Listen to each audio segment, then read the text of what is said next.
They're really good. Nice one, nice one.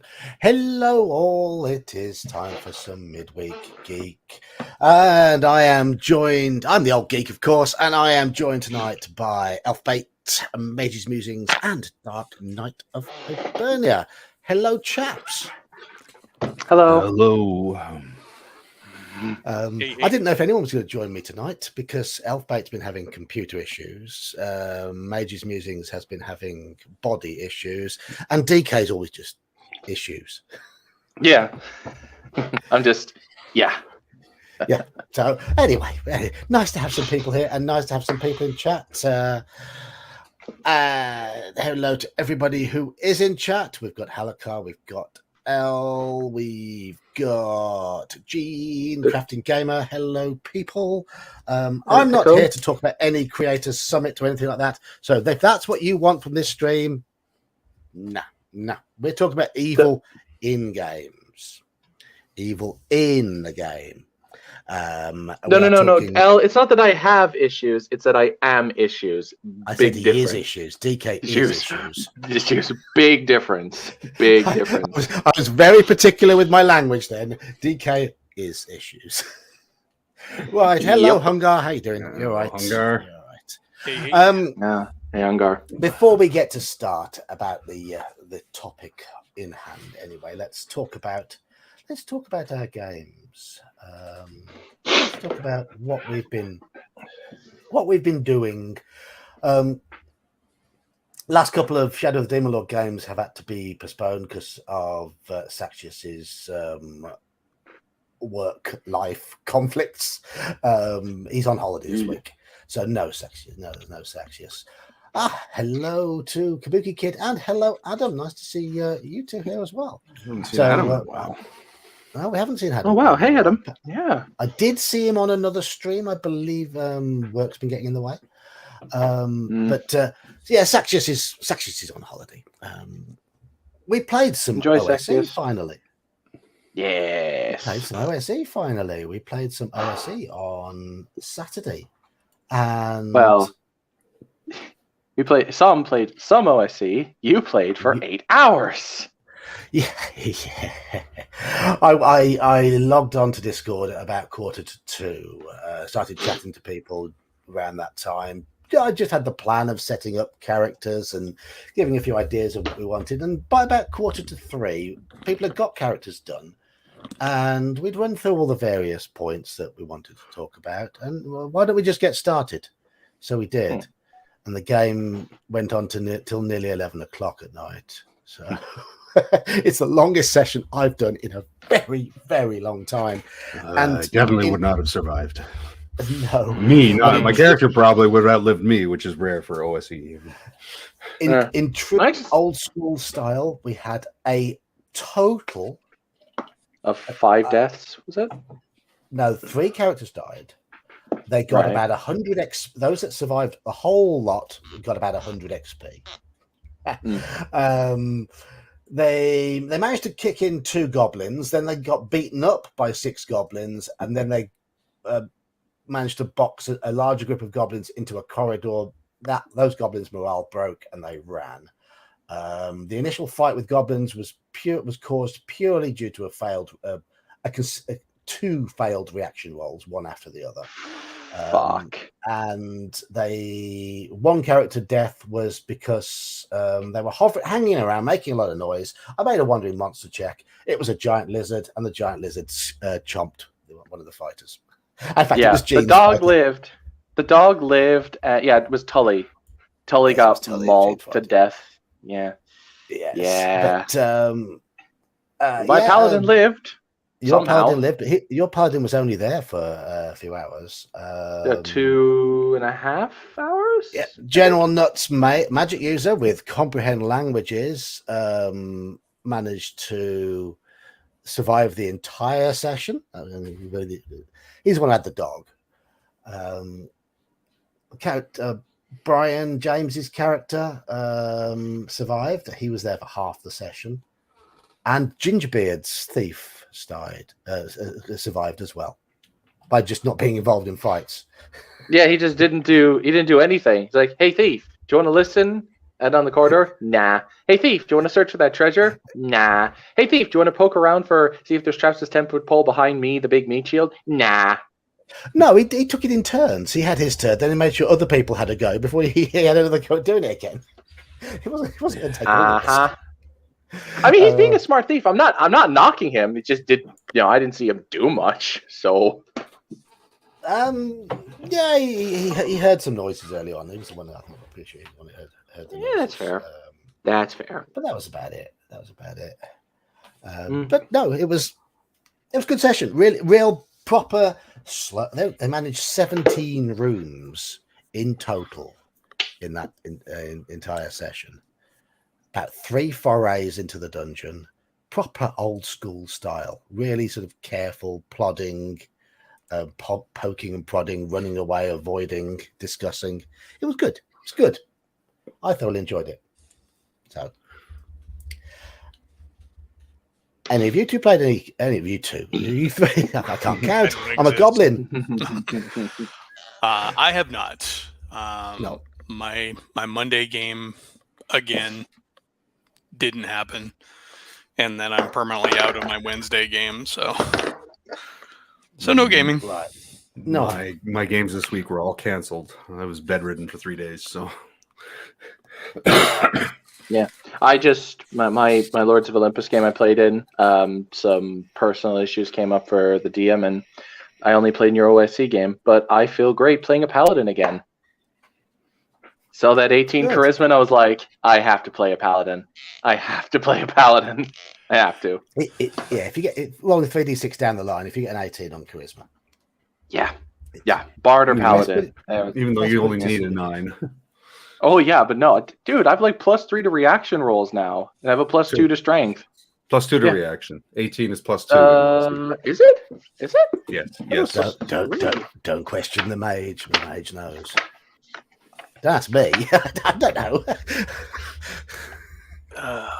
Yeah, I'm checking. I'm going to be thrilled when my players are all able to settle down their lives. I mean, part of it this week was ours. Oh yeah, right. My wife was having a minor medical issue, and I hadn't slept for 5 days very well. Not because of her issue necessarily, but just for a number of other things. And so it just didn't happen. And then 2 of my players are having problems when you have a couple that are at home and they have issues in their home, not issues in their relationship. They have pet issues right now. So it's like, hectic. Things are just hectic. Yeah. So and for those who come along on Fridays, I will be streaming this Friday. But last Friday was the charity race night, which raised roughly £700 for the football club and facilities Round of there. applause. And I won. I won £128 on the last race. Just as a side note, a little good news for you. Daniel here said he subbed to your channel, loving your Keep series. Yeah, I just responded. Nice. Good Like stuff. is a Good thing. stuff. But no, the last race, the first 7 races of the night, all 8 horses per race. First 7 races, you pay £5 to name a horse, and that was all done in advance. So each race was worth 40 quid to the club, and then you have a bit of a tote, which is biased towards the house, which earns money for the club as well. We had a raffle, but the last race of the night, all the horses are auctioned off. So to buy a horse as an owner for the last race of the night, it was all bidding, and I bought a horse. Cost me 20 quid to buy the horse. But hey, you have a horse now. I bought horse 1, knowing that the prices, from doing these before, the prices tend to be fairly flat for the first 4 or 5 horses. Then the last few, it goes up and up and up and up. And horse 8 sold for 70 quid. It's all donation to the club, but my horse came first, which meant I got the jackpot. Yeah, but actually, speaking of stuff, I actually got my hands on Joan of Arc Time of Legend and the expansions for like €250 for the lot. Yeah. So How, that's how just. much would that normally cost? Oh, I saw on eBay the regular standard, like the actual first part of the main part of the game was going for like $330, and the other Should we say it expansions again? going for like at least $99 each. So I was like, I lucked out. Yeah, bit of a saving. I lucked Bit of out. a saving. Yeah, and 3 of them were still in the plastic. They were unopened. So it was like Excellent. brand a new. friend of mine's just picked up some Legend of the Five Rings stuff for about half the Nice. price it's going for on eBay, and that came in it's still shrink wrapped in plastic. Is that the card game or the RPG? The RPG. Oh, right. Okay. Well, cool. Oh, Adam, they play. I see the word "Sinister Secret of Saltmarsh." Excellent. Adam, you were going to link Saltmarsh and Night Below. Did that ever happen, or what's going on? Anyhow, while Adam's going to type I'd imagine a lengthy response to all that. Let's 200 character response at most. Let's get into our topic for tonight. Cool. Oh. What's up? Huh. Burn the house down. I said, I'm done, guys. 5e players are too afraid of dying.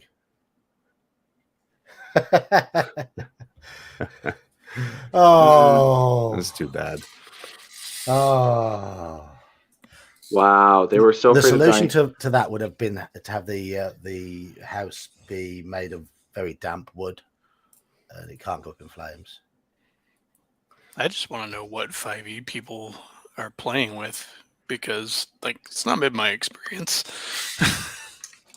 I mean, they may be hard to kill, but they're not afraid to die. So. Well, some are. I've met a few who I don't doubt that they exist. I just like, wow. I keep hearing about all these horror stories, and I'm like, no, I just not run into it. But yeah, it's neither here nor there. I mean, I've never seen people overly cautious in the games I've played. They've just were so insanely overpowered. So I had the opposite problem, where it's not that they were too afraid to die, it's just they were too powerful to actually die. That's been my experience as a DM. I can basically dogpile killer encounters on them and all day, and they won't go down. Nope. No, I've literally seen 5e players melt down because they've died, or the DM didn't bail them out. So they do exist. Yeah, no, they do. Yeah, I've seen that in AD&D though. So True. Yeah. It's not unique to 5e, but it is more common. And, like scream at DMs across the table. No, I guess I'm lucky. I also play with a pretty limited group of people, so I know them pretty well. But I read about a lot of it, but I also don't know anybody who personally know anybody who's had that encounter either. That kind of that kind of a reaction. Anyhow, and aside, I think Halakar's answer would be the suitable continuation from there, because the smugglers would react. They would have people find out what's going on. So, yeah, consequences. Especially with the guy in town who's the one who's providing the weapons. Oh, yes. Right. Yeah, they'll drag him out to sea and make him walk the plank. We are talking about evil tonight. Well, smugglers are evil.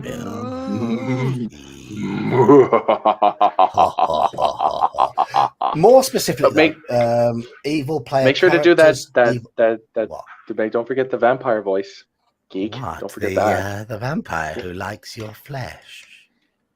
Hannibal Lecter sounding vampire.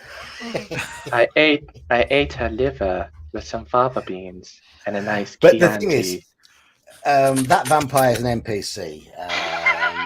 What the whole point of this stream is more along the lines of playing an evil game.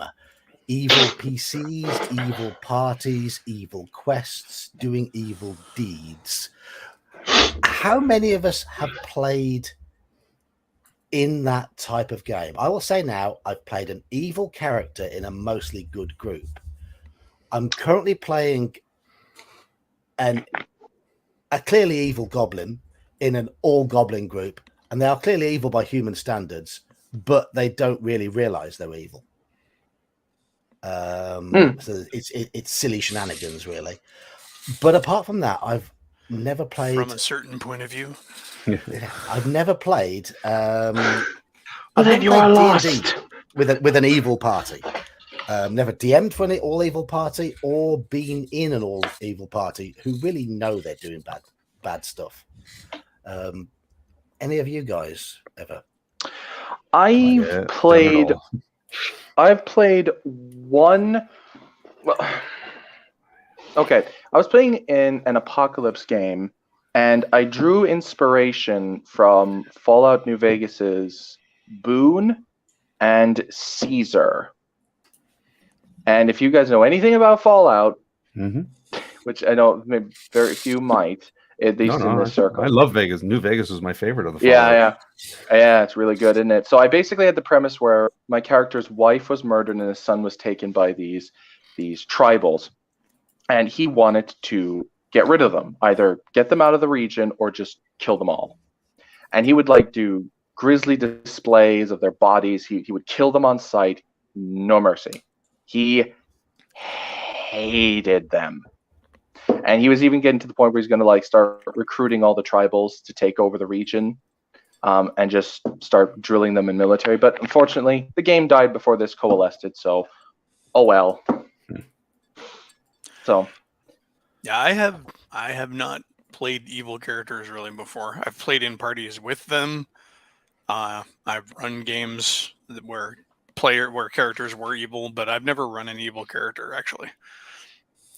I've played characters who perhaps were unintentionally bad, but like I had a character who made deals with bad people, but I've never really in fact, I've been accused in the past of playing characters that are maybe too good. Even playing in World of Darkness games, I always managed to play relatively good characters. I've both played and run game. I mean, obviously, you guys know I'm running Night Below with an evil game. I recap that on the channel, but I've played evil characters too. I mean, yeah, it's fun once in a while. It's interesting to explore that perspective. My big claim to fame playing evil was I had a lawful evil dwarf. My friend was playing a ranger. This was second edition, so he was good. And I ended up corrupting him and costing him his ranger status. But the player, unfortunately, wasn't quite on board. He couldn't figure out why he'd lost his ranger status when he betrayed the rangers to protect a fellow PC, because he was halfway in character, halfway in game mind. So he had a bit of a meltdown. So wasn't the finest hour there. The player could now do it, but back then he was like, wait, but I was protecting a fellow player. Nothing. There should be no consequences. No. Exactly as the DM said. Like every time I play an evil character, I fully expect the fact that if either I turn good or if I lose, I'm like, yeah, I kind of had it coming. Yeah. His total move was to take me out. Absolutely, I was prepped for it. I knew, and then when he ended up supporting me and fighting a fellow ranger off who had come to take me in for crimes, it's like okay, perfect. And even the DM was surprised, like, wow, you corrupted him. Yeah, so, I do get to play. I don't think evil characters as NPCs because I run. I don't think you so much corrupted him as he would just kind of blindly fell into the trap. You know, corruption kind of implies that he chose to do it somewhat willingly. Yeah, I know what you mean. But it was interesting. Led astray, maybe. Led astray, yes. I would excuse me. Yeah. The only other character I can claim was evil, but it was more like a hammy kind of evil, was a tiefling I played. But I do remember in a lot of the 5e groups I played in that if you were to look at them in a vacuum, the kind of stuff that they were doing was fairly questionable, if not outright like I remember one encounter in the 5e group before I got kicked out was they found this sentient bug, and it gained sentience by eating the flesh of humanoids. Now, it restrained itself to the dead, but all I had to ask it was one question. And I said, well, what happens if you run out of dead things to eat? And he says, I didn't want to lose my intelligence. And I was like, this thing is evil. We got to kill it. Like, it just the calculus was over, and everyone was like, "But is it evil though?" And I'm like, "Yes, yes. Why would you suffer this thing to live? It just said it would eat you if it had to." So I think we also have to remember that maybe when players say evil, we're kind of operating on Oh, it's such a broad description. It is. I mean, in my general experience running running players who are playing evil characters or playing in parties with evil characters, usually what they mean is asshole. But yeah. Well, that's the first point I really want to come to is a good segue then. Yeah, because to have evil characters in the party or to play an all evil game, you need some gaming maturity. Mm. If a player that you don't know or haven't gamed or haven't or isn't particularly experienced at gaming says they're going to play an evil character, quite often it is a bit of a red flag because I would only allow people to play evil if I knew I could trust them, if I knew they would be mature about it. And if I knew that they would grasp the idea that just being evil for evil's sake gets quite mundane and dull very quickly. How would a character who just murdered every innocent person he saw survive to adulthood? They wouldn't. Be hunted down and butchered. Yeah. Exactly. So you've got to use a bit of maturity and a bit of common sense with your eveling. Yeah, I mean, even or expectation of short lifespan, right? Like, you can understand that you're living fast, you're dying hard because that's who the character is. Maybe he's low intellect, low wisdom. He's like whatever. But I will point out to a short run. I will point out to DM James. I don't mean he needed to eat the corpses to live. He needed to eat them to retain his intelligence. There's a difference. He didn't want to lose his intelligence, and that's where I was like drawing the line. I would say, I mean, the point about, why are they still alive if they're just a complete, douche waffle, then, I mean, even amongst humanoid tribes, if you're the one who doesn't work with the group, even in a chaotic, sense, it's the might makes right. So sure, you can be as crazy as you want, but somebody's probably going to knock you down a peg or two or three or into the ground because that's how your society works. That's how it works. Yeah. Even amongst the chaotic races, the chaotic evil races, you're going to find at least some level of of planning and intelligence. It may not be the best, and it's not going to be law, but they're not going to be. I mean, they might be raging psychopaths, but I'm sure even orcs have people that they look at kind of funny and maybe move to the other side of the table when it comes time to eat if they sit down. So I mean, let's look at the Lord of the Rings for an example. What happens when when a group of orcs want to steal the legs off the halflings? Well, the Uruk-hai just go, looks like meat's back on the menu, boys. Like, if there's disruption in the group, even if they're evil aligned, they're not going to tolerate this.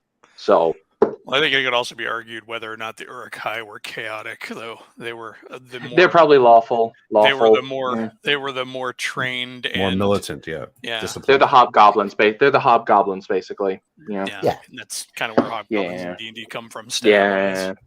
Yeah, probably. That's a reasonable analogy too. I would also like to propose, though, what if, like, we also consider maybe, like, if, like, looking at the evil alignment as you're just playing for Team Evil because, like, maybe you found it as the best way to preserve law overall, but you could be moral to a degree on an individual level. Like, you behave politely, you help people as much as you can, but you still say serve as Modius. Think of Strahd. He's going to come out there being all polite and dripping with character and panache and stuff like that. No. I'm not even presenting as, like, I mean, as in he's genuinely compassionate. He just works for the bad guys. Well, Like- I mean, real quick, and now that you mentioned it, it reminds me, I have played a couple of evil characters in like superhero games but I don't really consider them evil because they're like comic book evil. But in those cases, you're playing the person who's evil because his sense of right is bent. Yeah, it's important to separate morality from personality because exactly. An evil person can be exactly that, charming and off-putting and charismatic and Think of all good the manners, Hollywood well-mannered. mob Yeah, bosses. All the a Hollywood mob mob boss. bosses are all about family and they love their kids and they have a wife and they're loyal to their cousin and their brother, but they'll kill people. But they will, they'll be nasty. But I mean, like, what if welcome to Ravenloft. I hope you'll find your stay most comfortable. Now, if you'd like to get out of those wet things, you'll find that dinner is being served in 3 hours from now. Make yourself comfortable. Come through to the lounge. You'll find fine wine, fine brandy, and just take a seat. Well, just about every Bond villain. No. I mean, like, I think what I mean is, if you see someone who would if we were to ascribe like traditionally the alignment, someone who behaves like a neutral good character but serves like lawful evil people. That's what I'm saying. That I've always been. I mean, an evil character is not just going to go around, tra-la-lying through villages and lopping people's heads off. They can act totally good. I mean, look at history. I mean, but I mean, they actually internally they feel guilty about the bad things that they do. That's what I'm trying to get at. That creates a character conflict. Yeah, I mean, that's a good character doing bad things. Okay, that's a whole other matter. I mean, again, it's important to define what it is to be evil, like when we're talking about a game, so you have those parameters for play as well, because we will argue this could be a 4-day stream just trying to tell each other what evil is, the philosophy of evil. Exactly. And so I mean, I say this to all my players. It's like, this is how I define evil in my games. So when you play the alignment, when you choose your alignment, the parameters. You don't have to agree with it, but this is how I interpret it. And as the judge of the world, you have to keep that in mind. I think that's a key distinction for playing evil in the game.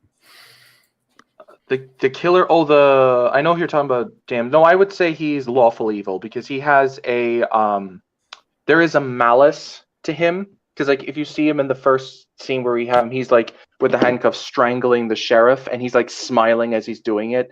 Like he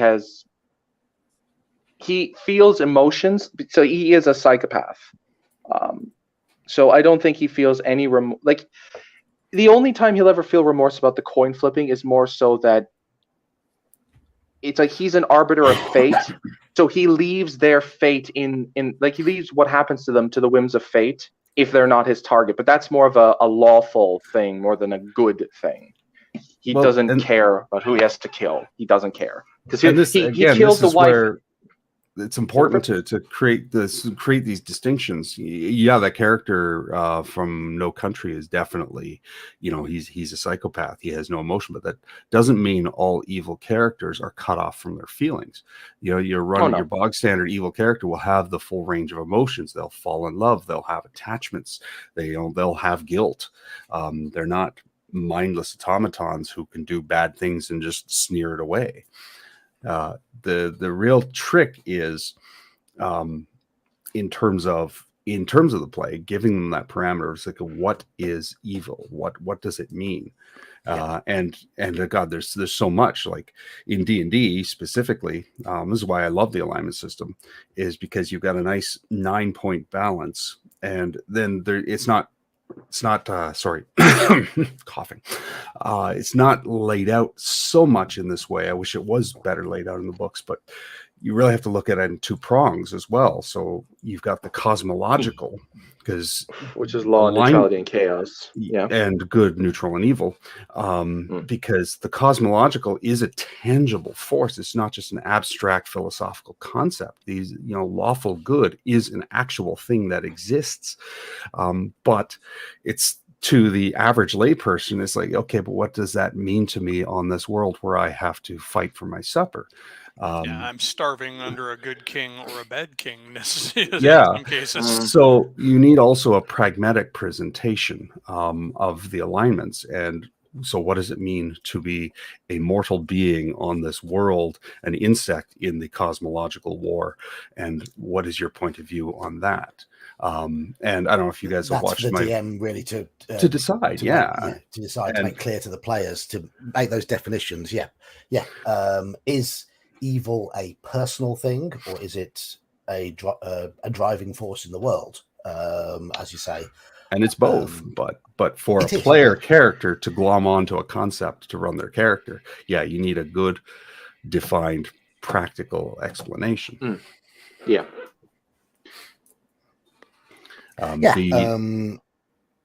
Sorry, go on. I was going to say, and you also got to think about how you're going to present evil in your campaign. Say, for example, you're running an evil campaign. What constitutes the evil in it, and what is the purpose? Will the characters be working for an evil team? Evil monsters, evil NPCs, evil deities, or are they independent contract killers, or however? Because that would constitute evil as well. All of the above. Or are they just purely selfish? Are they just in it for themselves? Are they just grave robbers with no real morals as to how they go about it? And all of these, I think all of these are interesting aspects that can be brought into a campaign. Yeah, absolutely. All those are out. Yeah, exactly. So do you, Dr. Jones. The word you touched on there is... I remember that. The word you touched on there, John, was, and I've used this in my videos and in my games, is selfish. That is, for me, the key defining aspect of evil characters. They are self-serving. That doesn't necessarily mean personal self-serving. You can still have an evil character who's fighting for an ideology. It's beyond them, but they will go through any and they will go through, like, the ends justify the means. They will do anything to accomplish their goal, or to get what they want, to achieve their desire. And I think that is, for me, the simplest way for players to grasp that concept. It's like, you are out for yourself, but that doesn't mean you can't have bonds, you can't have friends. You simply have fewer compunctions, but you will have to look at your choices and the consequences of your actions. A wise evil character might look and say, yes, this action gets me what I want, but it costs me too much, I won't do it. Right? Whereas a good person might moralize, say, no, this is an immoral action, I won't do it. Whether or not also inform the how they go about things, because, like you mentioned, the wise evil guy would say it would cost me too much. Therefore, I shall get somebody else to accomplish the goal for me, becoming even more evil because he's a manipulative sod. It's like, if I invade that country, I'm a horrible man. However, if I convince their neighbors that they have a good cause to invade the country, therefore destabilizing them, and then I can march in and liberate them. Hey, I'm the hero. And then create a counter offensive against the invaders and take over that country. Hey, that's lawful evil to a T. Yes. Yep. That's intelligent lawful evil as well. What alignment you could evil I would you could argue that could actually be also neutral evil to a degree. You could, yeah, but because the amount of planning you could argue kind of speaks. Neutral evil can, I think they're obolites or I don't remember, are fairly good at planning as well. They plot and I they think it scheme. depends, and I think that would depend on the intelligence and the long term plan of the neutral evil character. But that's almost Right. natural behavior for a lawful evil character. The lawful I know evil it is. Yeah, character yeah, would yeah. look at the wonderful web of alliances and hereditary connections throughout the neighboring kingdoms and orchestrate that. It's like, it only takes killing one man to start Harkonnen? a world war. What's Harkonnen? That's Dune. Baron Harkonnen. Oh, right. I haven't The read flying Dune. fat Watched man. it. Come on. I haven't seen the Dune films or read the books, so I have no idea who it is. Oh, you're missing out. It's good I've stuff. I know. played I've the been video meaning games. to. But Yeah, I've been meaning to play it, I don't yeah. subscribe to the notion that evil was always looking for a time and a place to backstab their friends and acquaintances No. and whatnot. Evil No. will just as readily Well, You be can have kind and reward honorable evil men. people. Yeah, exactly. And although when push comes to shove, there's that possibility. I mean- it's just not going to be the first course of action at every turn. I mean, very evil men have had very honorable tendencies. I mean, without calling out specific ones, but an evil man who believes in honor and face, like like a samurai, let's say an evil samurai, it's all about face and honor and how you look. He will kill himself honorably so that his legacy persists. It's like, oh, look, he died honorably. Yeah, that still benefits him because he looks good in the society. yeah. yeah. And look Lex at Jaime Luthor is a Lannister, good for instance. example. I mean, in all throughout all the comics, Lex Luthor conducts himself well enough to where he ends up getting elected president. Mm-hmm. Yeah, because he can always pin it on somebody else and make sure he's clean. Mm-hmm. And But, then there's also he does all sorts of public works. He gives to the city. He's just he always makes Superman look like the bully. So I mean, it's a good example of an evil character, actually.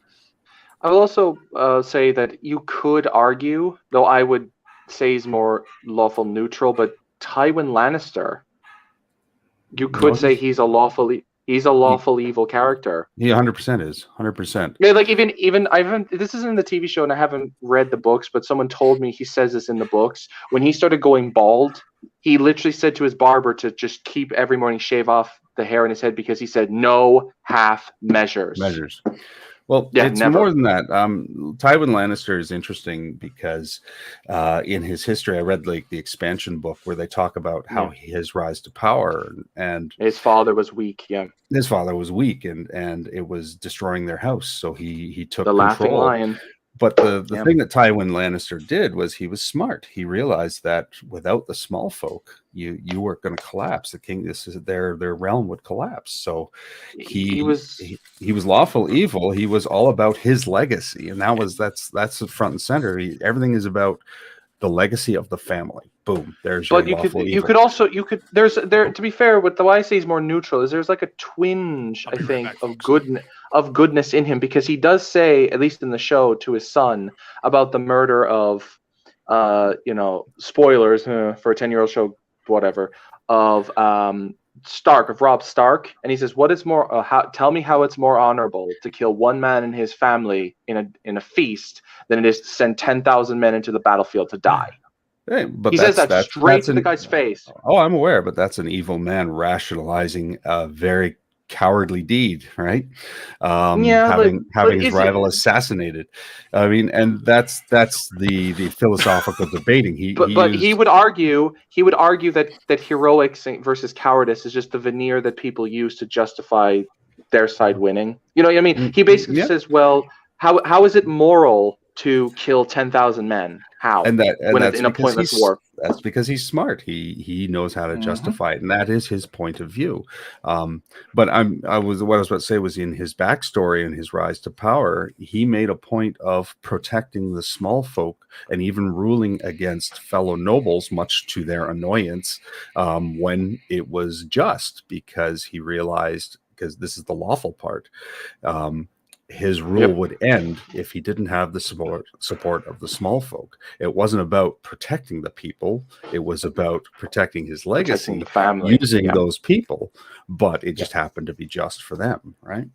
Yeah, I will also Yes, point out that it was his motive and methodology that made him evil. It's the methodology like I'm reading, that's important. I'm reading through Machiavelli, and he like the prince, and he is very Machiavellian because he would subscribe to, if you're going to do your atrocities when you're conquering a new territory, be swift and brutal to send the point home. Like if you drip feed your atrocities and your cruelties, people are going to hate you. They are going to hate you for it. But if you do it really, really fast, they are far less likely to rise up against you. And that's kind of what Tywin does. Because what did he do with the reigns of Castamere? The reigns of Castamere. He literally just, you guys made fun of me, so what I'm going to do is I'm going to board up your castle and flood it from the inside out. And anytime people get thoughts of rebelling against him, he just sends a bard and sings the song. It was more than that they insulted him as they were plotting a coup. Oh yeah, they were coup and they were stealing money from his father, but it was really. But that exemplifies evil because he didn't. A lawful might say, okay, we got to give him a trial and we got to accuse them of this treachery, and he's like, nope, we'll just murder them. Yeah, they're insubordinate, so. So, evil then in gaming terms, running an evil campaign, playing an evil campaign, playing an evil character. I have to say, it is something. I mean, I've always said it, so I've never run an evil campaign, but I would actually relish that opportunity as a DM, just to see how the dynamics play out, and to see if it's a test for the players as much as anything. It's you give, they're like, oh, we're evil, is that a complete free reign? But then I think they have to realize that actions still have consequences, and thus they have to play, if anything, more carefully. And I would like to see how a group of players would react and how they would, how the campaign would develop, while trying to keep a sense of verisimilitude in place in terms of those actions having consequences, having the law after them, having them trying to keep a low profile, having to have them disguise themselves in places where they're known, and go through all that extra almost extra level of self-protection that would have to come into play. Well, that seems to me to be not just evil, but criminal too, because if the law is already after them. I mean, I would think a lot of, if it's an all evil campaign, because they would become, I think over time they would become criminals. I think that's almost inevitable. Yeah, not necessarily. It would even, I would say, I agree with Geek on this, that it would go so far they might even start to corrupt them in more overt ways. Not just that they'd start becoming criminals, they might start becoming monstrous. Like, not like philosophically monstrous. I mean, like, they might physically start corrupting into demons if they go too far. Well, that's an interesting thought. Well, that's a mechanic baked right into Ravenloft, right? The more evil, evils you get corrupted. But I'm go ahead. Sorry. I was about to say, I'm just thinking of the standard run of the mill campaign, as opposed to, hey, we're making an evil group go nuts with evil. Play the more measured. Hey, you're just people, right? You're all happen to be evil, and that's what happened with my Night Below group. It didn't start out, hey, let's make evil. It just, they just happen to be a mix of neutrals and evil. It's like, all right, well, let's see how this plays out. And the problem I would have with it for those later videos, aren't we, to find out? Because you've hinted that something's happened. Oh yeah, it does come to a head, but I say, in my mind, the reason why I have a problem with evil campaigns is, like, if I were to do it, which I would never do, because I couldn't enjoy it. Because in my mind, if you're going to commit to evil, right, as an alignment, that means you are firmly on the side of the most depraved and destructively malicious creatures in the multiverse, whether consciously or not. The alignment itself has seeded itself into your soul, and it has firm grip. And if you're doing that, whether lawful, neutral, or chaotic, you're doing really morally reprehensible stuff that I would only reserve for monsters. And like, if you're doing that stuff, I don't ever want to run that. And I can't justify if it's a neutral, if you guys are just like scalawags and bandits, like, sure, that's fine. You can do that. Here's where, and that's exactly the kind of the direction most evil campaigns talk about. It's like, oh, we can't go, and this is where I like to sort of stop and say, no, evil campaigns you don't always have to go to the worst of the worst of the worst concept of evil. It's a completely valid interpretation for sure. You do have that carte blanche, but it doesn't have to be. Right? I know. This is just shades of how gray, right? This is just how my cosmology works, because I can't envisage you like just being neutral and doing some shady stuff and be called evil. And if you call yourself evil, you would have to do some of the most, because I like when I call you good in a game, like you have the good alignment, that means you are so saintly as to be like unto God. Well, again, like, you'd have to be. Yeah, that's the same. That's the same trap. People say, well, because I've had players, it's like, it's hard to be good. It's like they whine. It's like, I don't want to be good because it's too limiting. I don't want to be evil because it's too mean. Well, like, yeah, I would be like, yeah, but you get rewarded for being that limited. Good is a moral standard, but it doesn't have to be saintly. You still have a moral standard. Not everybody is a paladin. Not every lawful good is a paladin. A paladin takes it to the saintly level, but you can have great disagreements between two lawful goods, a lawful good fighter, say, and a lawful good paladin, because a paladin will not cross lines. You have to be the saintly extreme. But somebody else who's a little more tempered, lawful good, might they might say, well, no, you're going too far. Or yeah, this is kind of why I don't like the 9-prong. This is exactly why, because it's a needless thing of that's why I prefer the 3-prong and say, no, if most people are neutral and they can do good things, they can be moral people, but they haven't reached the level of goodness that is law. And if you are lawful, people say you as like a demigod, an avatar of the highest moral standards. Whereas I would just say, if we're going 9-prong, I'm just like, most people are neutral and they can still do good things, absolutely. But they're not capital G good. They don't have like the law, like they've been blessed by a lawful good God. The important thing to remember is that 95% of the population, and we'll talk humanity, we won't talk about the other species, but humanity will be true neutral. That is the default alignment for humans. True neutral. The good and evil people are the outliers. They're the rarity. They're the exceptions. They're the ones who have made a moral stance, a moral choice to follow a certain belief system. I just want to dive in for a moment and say hello, Antonio. For those who don't know, hey, Antonio is in chat at the moment. He was my first DM when I came back to D&D around 2011, 2012. So a little celebrity. Yeah, nice to see you, Antonio. Antonio, if ever you feel like joining us on a stream, you're more than welcome to dive in and have a chat. He knows a fair bit about nerdery, does Antonio? I don't think I've ever seen anyone with as big an RPG collection either. Oh yeah, like Helicar, I agree. Not every evil likes other evil. I completely agree. I never said that at all. You can be like, two paladins can be lawful good and fucking despise each other. Yes, absolutely. They could be the high. Yeah, they could just detest each other because like one is the even hand, the merciful, and the other is like scourge all evil, but they're still lawful good. But they will also respect the elements of their morality, their moral and ethical. Yeah, basis. They're brothers. Yeah, they're brothers. They both fight for law and goodness, and that's all they care about. But they just don't like them on a personal level. And they'll also know that even though they don't like each other, they can trust each other.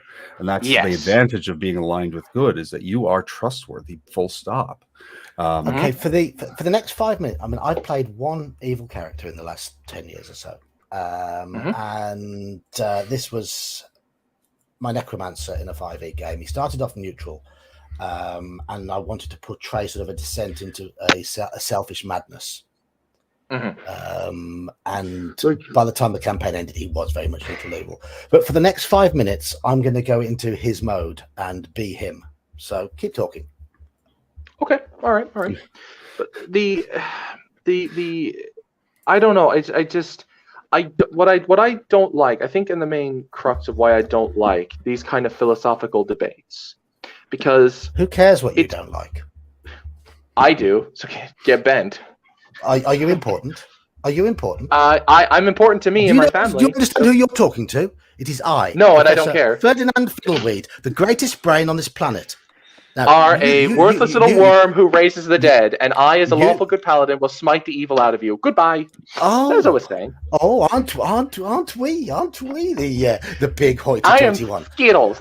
I am Skittles, and I'm Santa's holy helper, sir, and you are on his naughty list. That makes me so scared. That makes me so scared. Good. I don't think you're going to have a lump of coal. You're talking to, but hey, no, and I don't care. Well, you will care. You will care. Right. Nah. I do hope you've all donated to this this cause of this stream tonight, because food doesn't buy itself, you know. I mean, you've only got $2, have you, in your pocket? No. Don't listen to him. He's just going to waste it on the undead. He's just going to waste it on the undead. It's in my pocket that it is in your pocket, because I'm more important than you.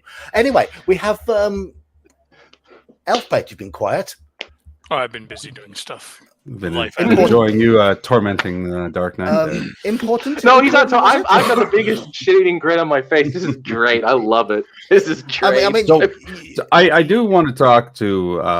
You're about to talk about how you hate the philosophical debates, and I sort of agree. I don't like it when the debates take over the game. Philosophy is so tedious. It's actions that tell. I love the philosophical discussions. I don't like it when the debate derails the game. Anyway, I see we've been joined by a gentleman called Elfbait. You have elven blood in you, do you? No. I eat elves. That's why I beat them. Oh, you eat elf. Oh. Now I must. I must sit down and have a talk to you sometimes. I found elf is rather tender. The best elf recipes come from the 3 Kreen. They find them a delicacy. Have you ever tried eating the 3 Kreen themselves? I find that tastes like shrimp. Lovely, marvelous. That's rather. I love how Elfbait is getting along with the neutrally evil necromancer. I love it. That's okay. Those who can summon the undead from you, young DK. Is that a mocking tone? When pursuing our own endeavors. So. Anyway, that's how I portrayed my neutral evil necromancer. He was the most pedantic, awkward, condescending, annoying, demeaning, annoying. I'm going to say a bad word. I'm just going to say, in a word, he was a cunt. That's what he was. That's got me demonetized. I knew this stream wouldn't be suitable for me. Oh, it's demonetized at 0.3 when I said the word "fuck," dude. So you're good. You're golden, man. Yeah. You were demonetized ages ago. Sorry. Anyway. Hello, yes, the demi-lich. I understand there was a discussion of evil and nobody invited me. Now, because you... Now then, Mr. Ace Eric, I've heard some good things about you. And well, of course you have.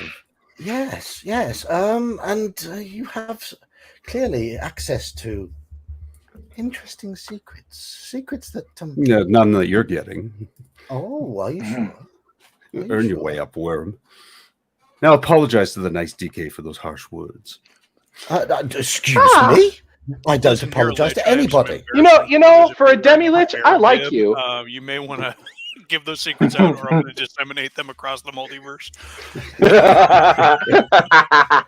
You've interrupted me. I don't apologize to anyone who is inferior to me. That is the thing. Okay, that's a fair policy. I'll give you that.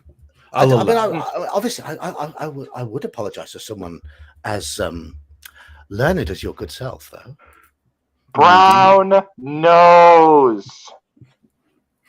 No, I think you'll find my nose is quite white. No, not for long. But, don't worry. Well, I mean, to be fair, you can't really bury it up his ass since he's a fucking skeleton. So my ass disintegrated 5,000 years ago. There it Anyway, is. Here's Omanel. Omanel! Hey, man. Hello. I'm unfortunately I missed the first hour because I had a dental appointment. So Yeah, that's fine. So You didn't miss much. What's going on? All I heard was apologizing to an inferior being, and all I could think is when they can steal your soul, you apologize wherever necessary. Yeah. Well, unless you're a high level paladin like I'm going to be. Thing is, DK's the inferior being. That's the thing. The problem with DK is he has no soul, which I guess comes into the inferior being part. Only low animals don't have souls. No. Wait, question. Can half elves be raised from the dead? That's a good question. I would say no. Like, I know elves can't unless you resurrect them with the wand of resurrection. But can half elves? See, my view on this is that I would treat them like the MERP stuff, which is permanent death. You're gone. No, that's not entirely true. Yeah, that's fair. Mazes? Would you know about this? In AD&D, is there a ruling on half elves being able to be revived? I'm going to say the official rule, I can't think of offhand, but I've always allowed it. It's only pure-blooded elves that are denied. Oh, okay. I'll have to go digging through my DMG. I just figured I'd have to dig an encyclopedia. Yeah. Wait. I'm at the point where I've been playing my way for so long. It's like I have to double check once in a while just to remind myself what's official and what's. To be honest, I'm only running raw. I'm only running raw for certain wizardry as an experiment. I would probably, once I get good enough, I'm just going to do whatever I want anyway. So, well, you know what? A few people have joined chat in the last few minutes. I'm just going to say hello to Jade's here. It's been a little while. Shadow and Sun's here. Oh. Mobius is here. Anybody else who's popped in? I haven't said hello to yet. No, Sorian, I don't think I said hello to you either. Calvinoni didn't say hello to you either. I really am terrible. I'm quite evil. Hello, DM James as well. Nice to see you pop in. Well, you know what? With L, he's talking top or bottom. No, it's left or right. I was thinking that as well. I was actually thinking of that as well. If I had to choose, I'd go top because, at least I'd be alive. All right, let's get. We haven't gone off track at all, really. We're still talking about evil and Saxius, who is very disappointed at not being able to be on this stream tonight because, he has. I have opened the spreadsheet in his honor. Can you speak with dead a half elf? I think we need to that's a topic for another thing. And have a custom flag made that's just a big spreadsheet and send it to Saxius to fly in front of his house. Yes. Oh my God. Instead of calling it the Minutemen, we'd call it the Minute Men. Like minute. I would say that's an excellent idea. Oh. Yes. That joke was you have evil. To communicate via basic, visual basic. It's one of the languages you have to know. But anyway, back to evil. But the point that I was driving at is that the reason why I like just law, neutrality, and chaos, or just good, neutral, and evil, is as I don't want the players to. Basically, I want them to feel unambiguously good about the things they do. If they're fighting against things that are chaotic, and all chaotic creatures are unvarnished, objectively, completely, and irredeemably evil, then in their minds, it will be, they won't have to worry about, is it wrong to kill the orc babies? Who cares? They're going to be evil anyway. So, they're just going to grow up and kill people. It's fine. Just end them. So and that's fair. That's fair for your game. The reason I like Eli, say that again. I didn't catch that. Said, so you're lazy? I mean, I leave the nuance for humanity. Fight for a second here. I leave the more nuanced moral creatures to the elves, the dwarves, the halflings, and the humans. I leave it, and the gnomes.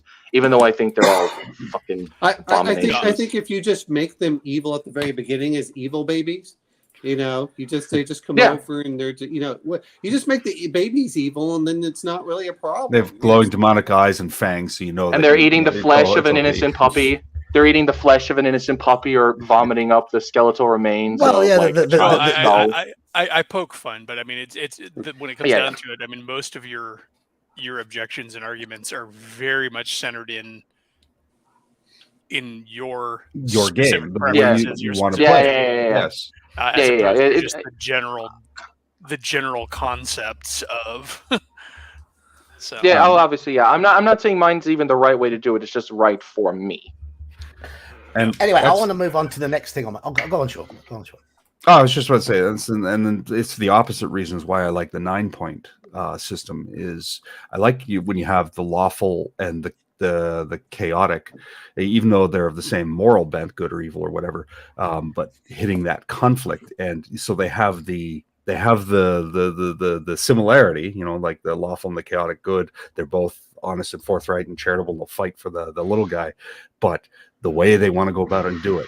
And we had this the method. Yeah, we had this in my game where they captured a small tribe of kobolds who surrendered. Morale broke right away, and the paladin is like, "All right, bind them up. They're our prisoners." And the chaotic good guy was like, "Let's butcher them now before they get away." and they were like arguing back and forth, and meanwhile the others are like, let's watch these kobolds while these guys have their little fight, right? And that creates fun conflict, not player conflict, but character conflict at the table. Well, the other part that comes down to it is, and I know that Sean and I have discussed this, is, the way that we look at law and good is law is constrained in certain ways, and then chaos allows the other part. And so it's not that you need a combination of both. And if one dictates, then you get no change, and the other one allows no structure. You're like, well, wait a minute, neither side is good. Yeah, I know it was mentioned earlier. Evil. As mentioned earlier, Dune, the entire Dune universe functions on law, basically law and evil and good either way, because even the bad guys are always having to dance that dance and act within the constraints of the society that they live in. Otherwise, they know they're screwed. Like, you can't just go murder people. You have to go through 8 different agents and not let it track back to you. Or do it under official rules of engagement, official rules of revenge, what Canley, vendetta. Well, but I like that aspect. But then the Baron and the, but then it also makes it more interesting when you break those rules, like when the Sardaukar are being used.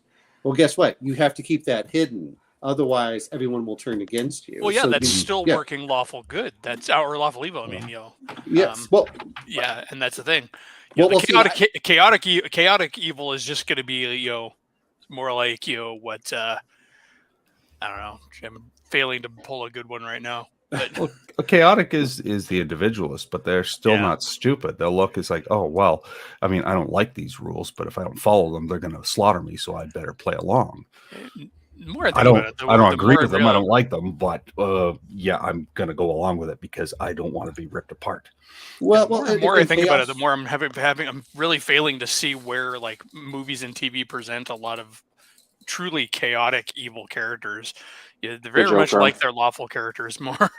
Well, going back to Game of Thrones, we had Cersei Lannister as a great chaotic evil. That's true. I'd say she's more neutral evil than chaotic evil. Well, but her son is chaotic evil, for that. Well, Joffrey for sure, but Joffrey is, Oh, absolutely, he's chaotic evil. As but is Cersei as well. Cersei is subject to her whims. She's more tempered and more intelligent than Joffrey, but she's still chaotic. She's one of those chaotic characters that acts lawful when it suits her.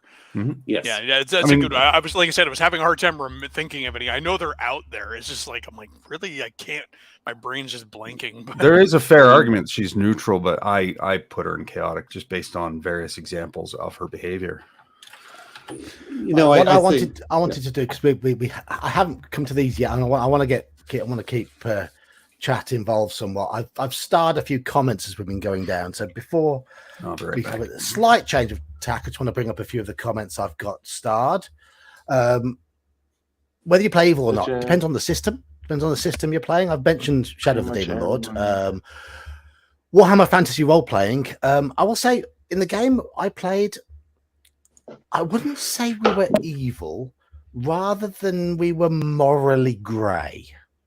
Well, don't they have what, five? Well. So I will point out.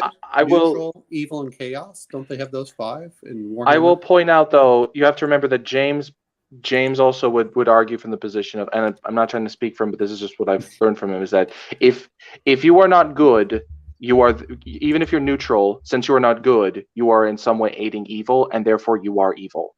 So he operates in a very good or evil way of looking at things. Right. So, okay.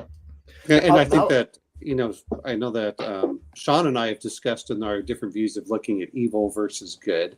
And I've always looked at it as good as altruistic, neutral as selfish, and then evil is malicious. Now, he's looked at it a bit differently, but that's the way I've looked at it is you don't have to hurt someone, but I will do so because I am evil. That's what I represent it usually as. That's well, I've chatted to you about that before, and I'm very much with Sean on that, where evil is the self, and I say good is altruistic. Yeah. Nurgle is evil. Nurgle is happy. He's the only one that's actually happy. Yeah, so is the Joker, but he's still fucking evil. No, the Joker's a perfect chaotic evil. There's a Joker. Yeah. Insane. Ramsey Bolton, the crime, good example of yeah, chaotic Ramsey evil. Bolton. I said him earlier. Yeah, another great example of chaotic evil. Next comment I know these characters now. And this refers to evil in games, and I quite like this comment from Kabuki Kid. I played once in an all evil group. It was a 2E game. It was fun for a minute. 2E, of course, the most evil of editions. I'm joking. It's not 4. No, but that if the game is not well set up and the players are not either experienced or, I'd say, not mature or not well briefed enough on what's expected, then yes, it could easily very quickly descend into not fun. I think it could be fun if it's played in quite a well prepared and non-chaotic manner. Yeah. If Spoonie pointed this out, if you're he basically lays out ground rules, and I tend to agree with him. First rule, he says you also got to be honest. If you're playing evil, you have to tell everyone. You can't not tell them. 2, it has to be lawful evil. Neutral evil and chaotic evil are straight out. Number 3, if there's a lawful good cleric or a paladin in the group, no, it won't work. It can't work. Now, I don't necessarily agree with him on that point, but we're going to come to the topic of mixing alignments in groups. So, save that for then. One thing I'm going to come to Ian's comment now. Some of our more memorable and notorious characters were the evil ones. They just stood out amongst the others. And that's one of the, I think that's one of the draws to me of playing an evil game, because I think if it's done right, it would be very memorable because it is something different. 99 campaigns out of 100. You are being the hero. You are saving the world. You are defeating the evil monsters. And what sort of moments stand out in gaming? It's often those darker ones, a character death maybe, or something really bad happening to a character. Things going horribly wrong. People just sit there and talk lengthy stories about when everything went perfectly and it went down without a hitch. Yeah. Yes. Yes. I'm going to bring this up, which is... Besides, the evil people always have the cool uniforms and the neat toys. Well, I think the problem that I have with it is usually in D&D is evil is fine if there's a lot of repercussions for being so. And that's the problem I have with a lot of it is growing up as a kid, people wanted to be evil or chaotic evil because I can do whatever I want. Or a lot of would say, well, it's chaotic neutral. I'm like, no, if you're being malicious, you're not neutral. But folks talk about lawful stupid. Well, that's the chaotic stupid.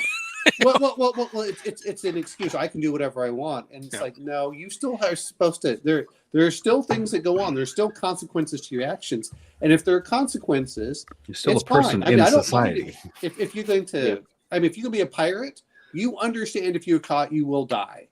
And then you're like, and that's acceptable. The thing is this is the way that creates the excitement, though. That creates the fear and the excitement in the player because and it's the challenge to stay alive. Well, but here's the other part I do also, and I've let players know this. They want to play evil characters. I said here's because I don't like killing off characters. I said, when you're evil, there are no everything's hands off. There is no capturing. There is none of this other stuff. Whatever you inflict on the enemy is what they will inflict on you. And so if you kill off all your captures, guess what? They're going to do the exact same thing. And it's like, I would say it depends on if your good guys are lawful or not, though. They might, still apprehend them to put them to trial. I mean, like, here's the other side. No, it's literally, that's why, like, killing prisoners of war is considered a war crime, because your enemies would just retaliate and do the exact same thing to you. It's why for a long time, and I don't know if it's still true now, the people who do this in warfare are subject to the death penalty for this very reason. So... and and I suppose I'm a little bit guilty of that with my character, in that his evil came from his megalomania and his well, that's what makes him bombastic, but it was his degree of self-importance as well. Yes, a lot of people do confuse evil with a mental health disorder. But yeah, I mean, then again, you also look at when you start playing evil, you tend not to have any constraints. And when you don't have constraints, you tend to go way off.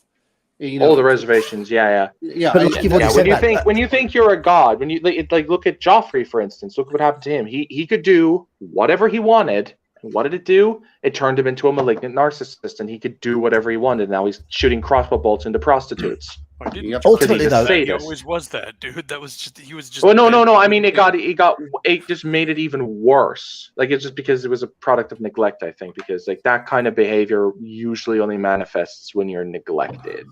Ultimately, though, I would say an evil campaign will end up having, I would say, have more constraints in the end because of the consequences that would build up and build up and build up.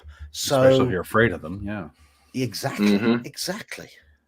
Well, the other part is if you want to look at it as the mountain, you still, as Joffrey, he had no limits. There was no one constraining him except his grandfather. That was the only person that constrained him, and his mother encouraged him no matter how bad it was. By the time she tried to rein him in, it was too late. He just wouldn't listen to her. But her father was the one that said, that was part of it. The king is tired. See him to his chambers. Well, you just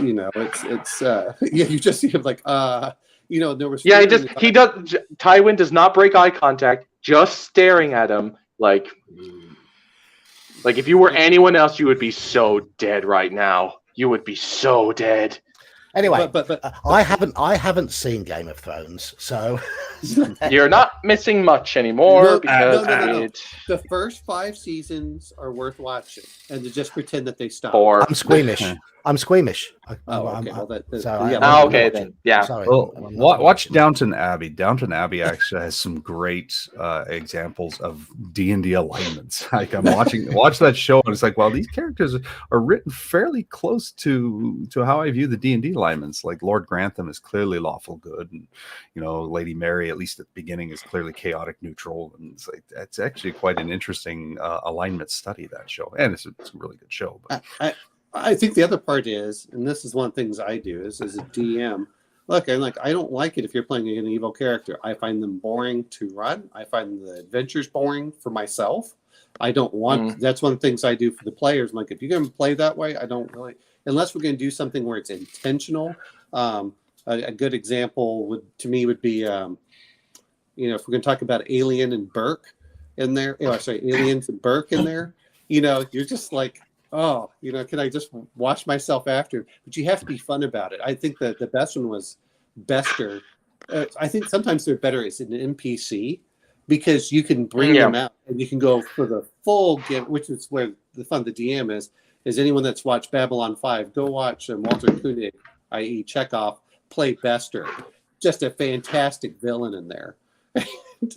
And in like superhero games, a lot of the villains are really fun to play, especially when you get a character like Magneto, who is he's got a point. Yes. I mean, he's his motivations are ultimately kind of, I mean, he's trying to do good. It's just his means are. But that's just another great interpretation of evil, yeah. Yeah, because I wouldn't say given a better response from humanity, he would definitely not be the villain he is. He's always oscillating on, Charles is right, I should join him. And no, it's not enough. I got to go on my own, right? Yeah.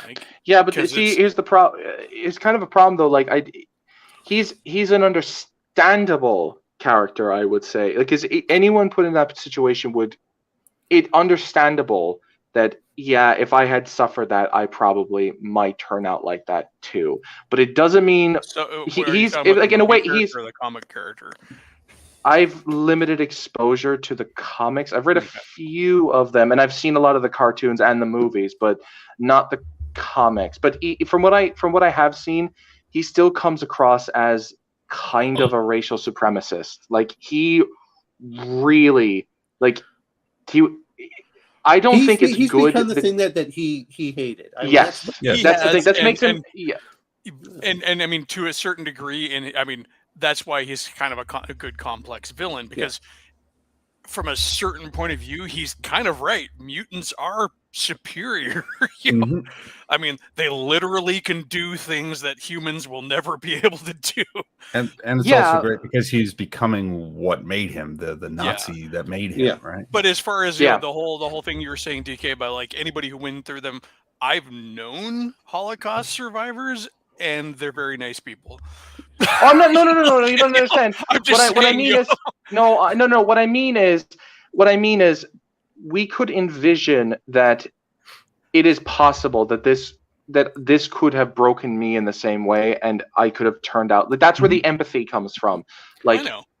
Yeah, that's what I'm saying. I'm not saying everyone would. Like, most wouldn't, but some would, and that's where we're like, we have some sympathy for him, because it wasn't fair what happened to him, but at the same time, that doesn't mean he's a good person. Too, though, and Magneto, is Magneto as good of a villain without an immediate and apparent contrast like Professor X? Because we're constantly reminded they're very much two sides of the same coin. Straw Piglet, I think we've come to the conclusion that it is subjective. Well, I mean, I defined it pretty well, Straw. If you don't like my position, that's up to me. But it's important, Straw, that every table has to define it. I think, like, none of us will come to an agreement on consensus what objectively evil is, but yeah, every table, when you're running a game, a DM should define, this is what evil is in my game world. I think absolutely you should do this, so that players have that parameter to work with. I wanted to, sorry, Omen, you're talking about what you would do in an evil game, what you would allow, and I think that's sort of another important thing is, when you're playing evil, is what are you wanting out of the game? Not just evil, but like in the game, what do you want out of it? My evil characters in my games tend to work because for us, when we sit at the table, our goal isn't to achieve high fantasy, isn't heroics. It's to see what happens. So everybody is curious. Oh, well, if I play the character and I interact in a certain way, what will happen? What will be the result? So that leads to a different style of game, as opposed to somebody else who's like, hey, we want to be superheroes, the Fifth Ed style. We don't care if it's a high fantasy. We just want to have fun. So let's all just agree we're not going to be evil. We're going to work together because we want to be heroes. So somebody dropping an evil character into a game like that isn't going to work, because it goes against what the table wants. I'm going to mention another thing too, which is I like the moral hard decisions, which is the classic Spider-Man, do you save the bus or do you save your girlfriend? Know, it's I kind of like those kind of things. Whereas if you're just purely, how do I want to say it? The trolley problem. If you're just like, person's life is fine, and you don't actually ask yourself, which I always thought was a stupid question, which is how old? Because a lot of it depends. Is that an old inspired person, or is that a mother with pushing a little baby? There's a lot of different things, and like how can they evade it? And at that point, it's like, well, the person who's most knowledgeable is one thing, but that's a decision that I have to sometimes deal with in my own real life whenever I'm trying to make decisions. But those are things I find that's interesting with characters. Is I also like, mention the Vampire the Masquerade I saw mentioned, which is your character has the evil tendencies, and your job is to fight against it as you begin to lose your humanity. and that makes for an interesting character. The problem is that if the players just completely embrace it, it's fun for a power game fantasy. It's fun for kind of a one shot for the most part. Yeah. It's fun if you really want to just go all out, but in many ways it removes those, I don't want to say those hard moral decisions, those really meaningful moments that's in there.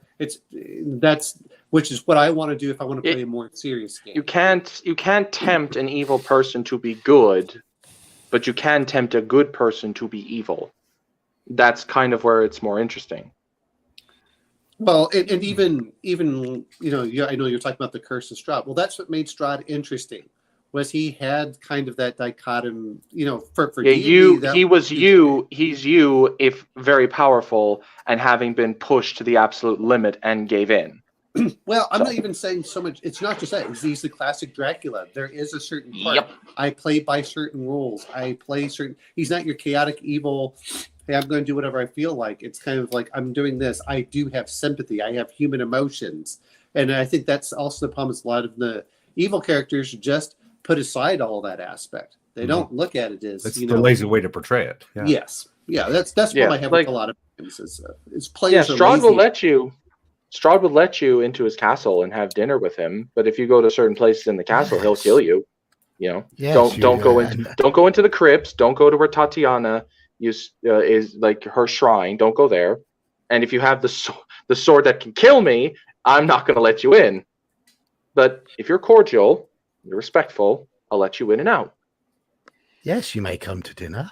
It would be most pleasant. We'll have a conversation because I like conversations, especially when the conversation is about me. And hey, if you want to say serve me as a vampire, I wouldn't be opposed to it. Well, we're talking about this, but what happens when, let's say, you're doing this much, which is the fun part, I think, sometimes, which is, hey, the vampire is evil, but he's sending us on something to better the livelihoods of his subjects. So where do you fall in that aspect? Those are where sometimes the questions come into it. You mean the Doctor Doom issue? Everybody in Doctor Doom's kingdom loves him. Yeah, because he's a good ruler. He looks out for his people. Yep, he's a great ruler. Noblesse He just oblige. He just happens to be incredibly evil. Yeah, it's like if you portray Strahd, if you portray Strahd as, look, once a month, I just want some blood, some tribute. I won't kill you, but if you disobey me, I'll kill you all, and I'll protect you from the monsters. Yeah. I'm thoroughly convinced Ed Greenwood based Manchun on Doctor Doom. If you're familiar with Forgotten Realms at all, it's been Manchun is one of the big evil personalities of the realms, but he operates through a bunch of clones, so nobody ever actually kills the actual Manchun. The actual one.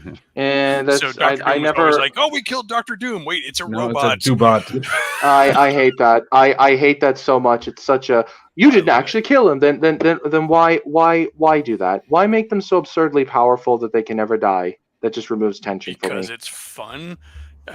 Clearly, it's been working for 50 years in the comic books. So it wouldn't work. I'm not. Yeah, Doctor Doom was 2099. Okay, so that tells you how far back that was. But and I liked him from that. Wait, 1929? No, 2099 was so they did a whole spin-off of Marvel in the year 2099. Yeah, Spider-Man. Oh, right, yeah. But it was just Doctor Doom was another one that came up as talking about evil characters and mainly Manchun and all that stuff and just that whole like lawful evil character. But I think Mages mentioned it earlier, and I think we were talking about how to run an evil campaign, and it was mentioned at your table too. I mean, you kind of have to also decide early on: are you using that sort of cosmological evil? Or are we going with more of a very much a realistic, humanistic morality? Because with the cosmological evil, then pure evil does exist. Evil is actually a force. It's an entity. It's I think this is a fairly good description, personally. Again, like I said, it's neutral to me. They're still self-serving. It's just those filthy neutrals. But yeah, that's what compels a man to neutrality? Is it gold, power, or just an inborn ability to be neutral. Anyway, one thing I want to come on to next is the having just an evil character in an otherwise good-ish party. People say this can't be done. Yeah, absolutely. I would say it's perfectly possible. It does I would say it can be depend. done if you have emotionally and intellectually mature players on both sides of the alignment. Both the good and the bad are emotionally and mentally mature enough to accept it. Well, this is how we did it. My necromancer, the rest of the party were good and the good side of neutral. They were doing heroic things, saving people, blah blah blah blah blah. Luke, Hannah, and Leia, basically. Yeah. But my character was also doing these things. But the reason why he was doing it is he wanted to gain enough power and enough sway so that he could eventually raise an army to tear down the temple of the good guys who had put his master to death for practicing the necromantic arts. Wow. Gee, I wonder why they did this. I wonder why they did it. I wonder why. And that was so his motives, his long game motives were very much evil. But as we were actually playing, when we were going through the motions of adventuring, when we were killing monsters, doing quests and whatever, he was very much a member of the party. But the reason for him doing it, the reasons that he was doing it were different to the reasons why other people were doing it. And in most sessions, the only hints at his evil nature would come in sort of role-playing asides, little comments that were made, often clearly not going to have a mechanical impact on the game. For example, we rescued a ship full of innocent slaves. And they were discussing the best thing to do with the cargo, to describe it. They're like, where do we take them? Do we take them home? Do we just release them to the nearest lawfully aligned town to hopefully let people deal with let the authorities deal with it and get them all back to their homes or whatever? And I was there going, no. You say their lives have value. They certainly do. They have monetary value. They were like, what are you saying? I'm like, no, I didn't really mean that, did I? I didn't mean that. But maybe if you just leave me those 4 or 5 over there, I'll look after those. I know some people who could really look after them. And obviously, they just give you the side eye and just like, really? Yeah, really? Yeah, basically, yeah. And I knew that I was never going to get to do that. But it was just that playing the evil side of it. And there was another bit where one of the characters had a war pig as a pet. Every time we went to a town, it became a bit of a trope that I would try and find how much the war pig was worth in terms of meat at the local butchers. Because it's just often silly little things like that, just to remind people that.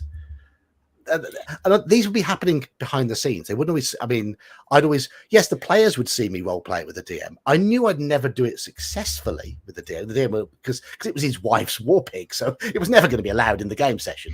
But I'd be there going.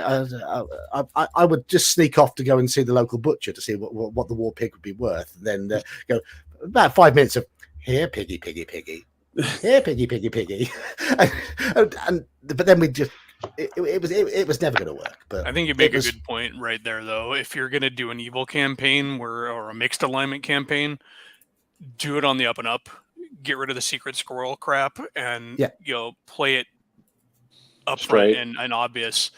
Not straight. You can be silly about it, but just like, I mean, because if you are doing the behind, the sneaky note passing, secret squirrel crap, that is then going to foster a player versus player attitude as opposed to character versus character.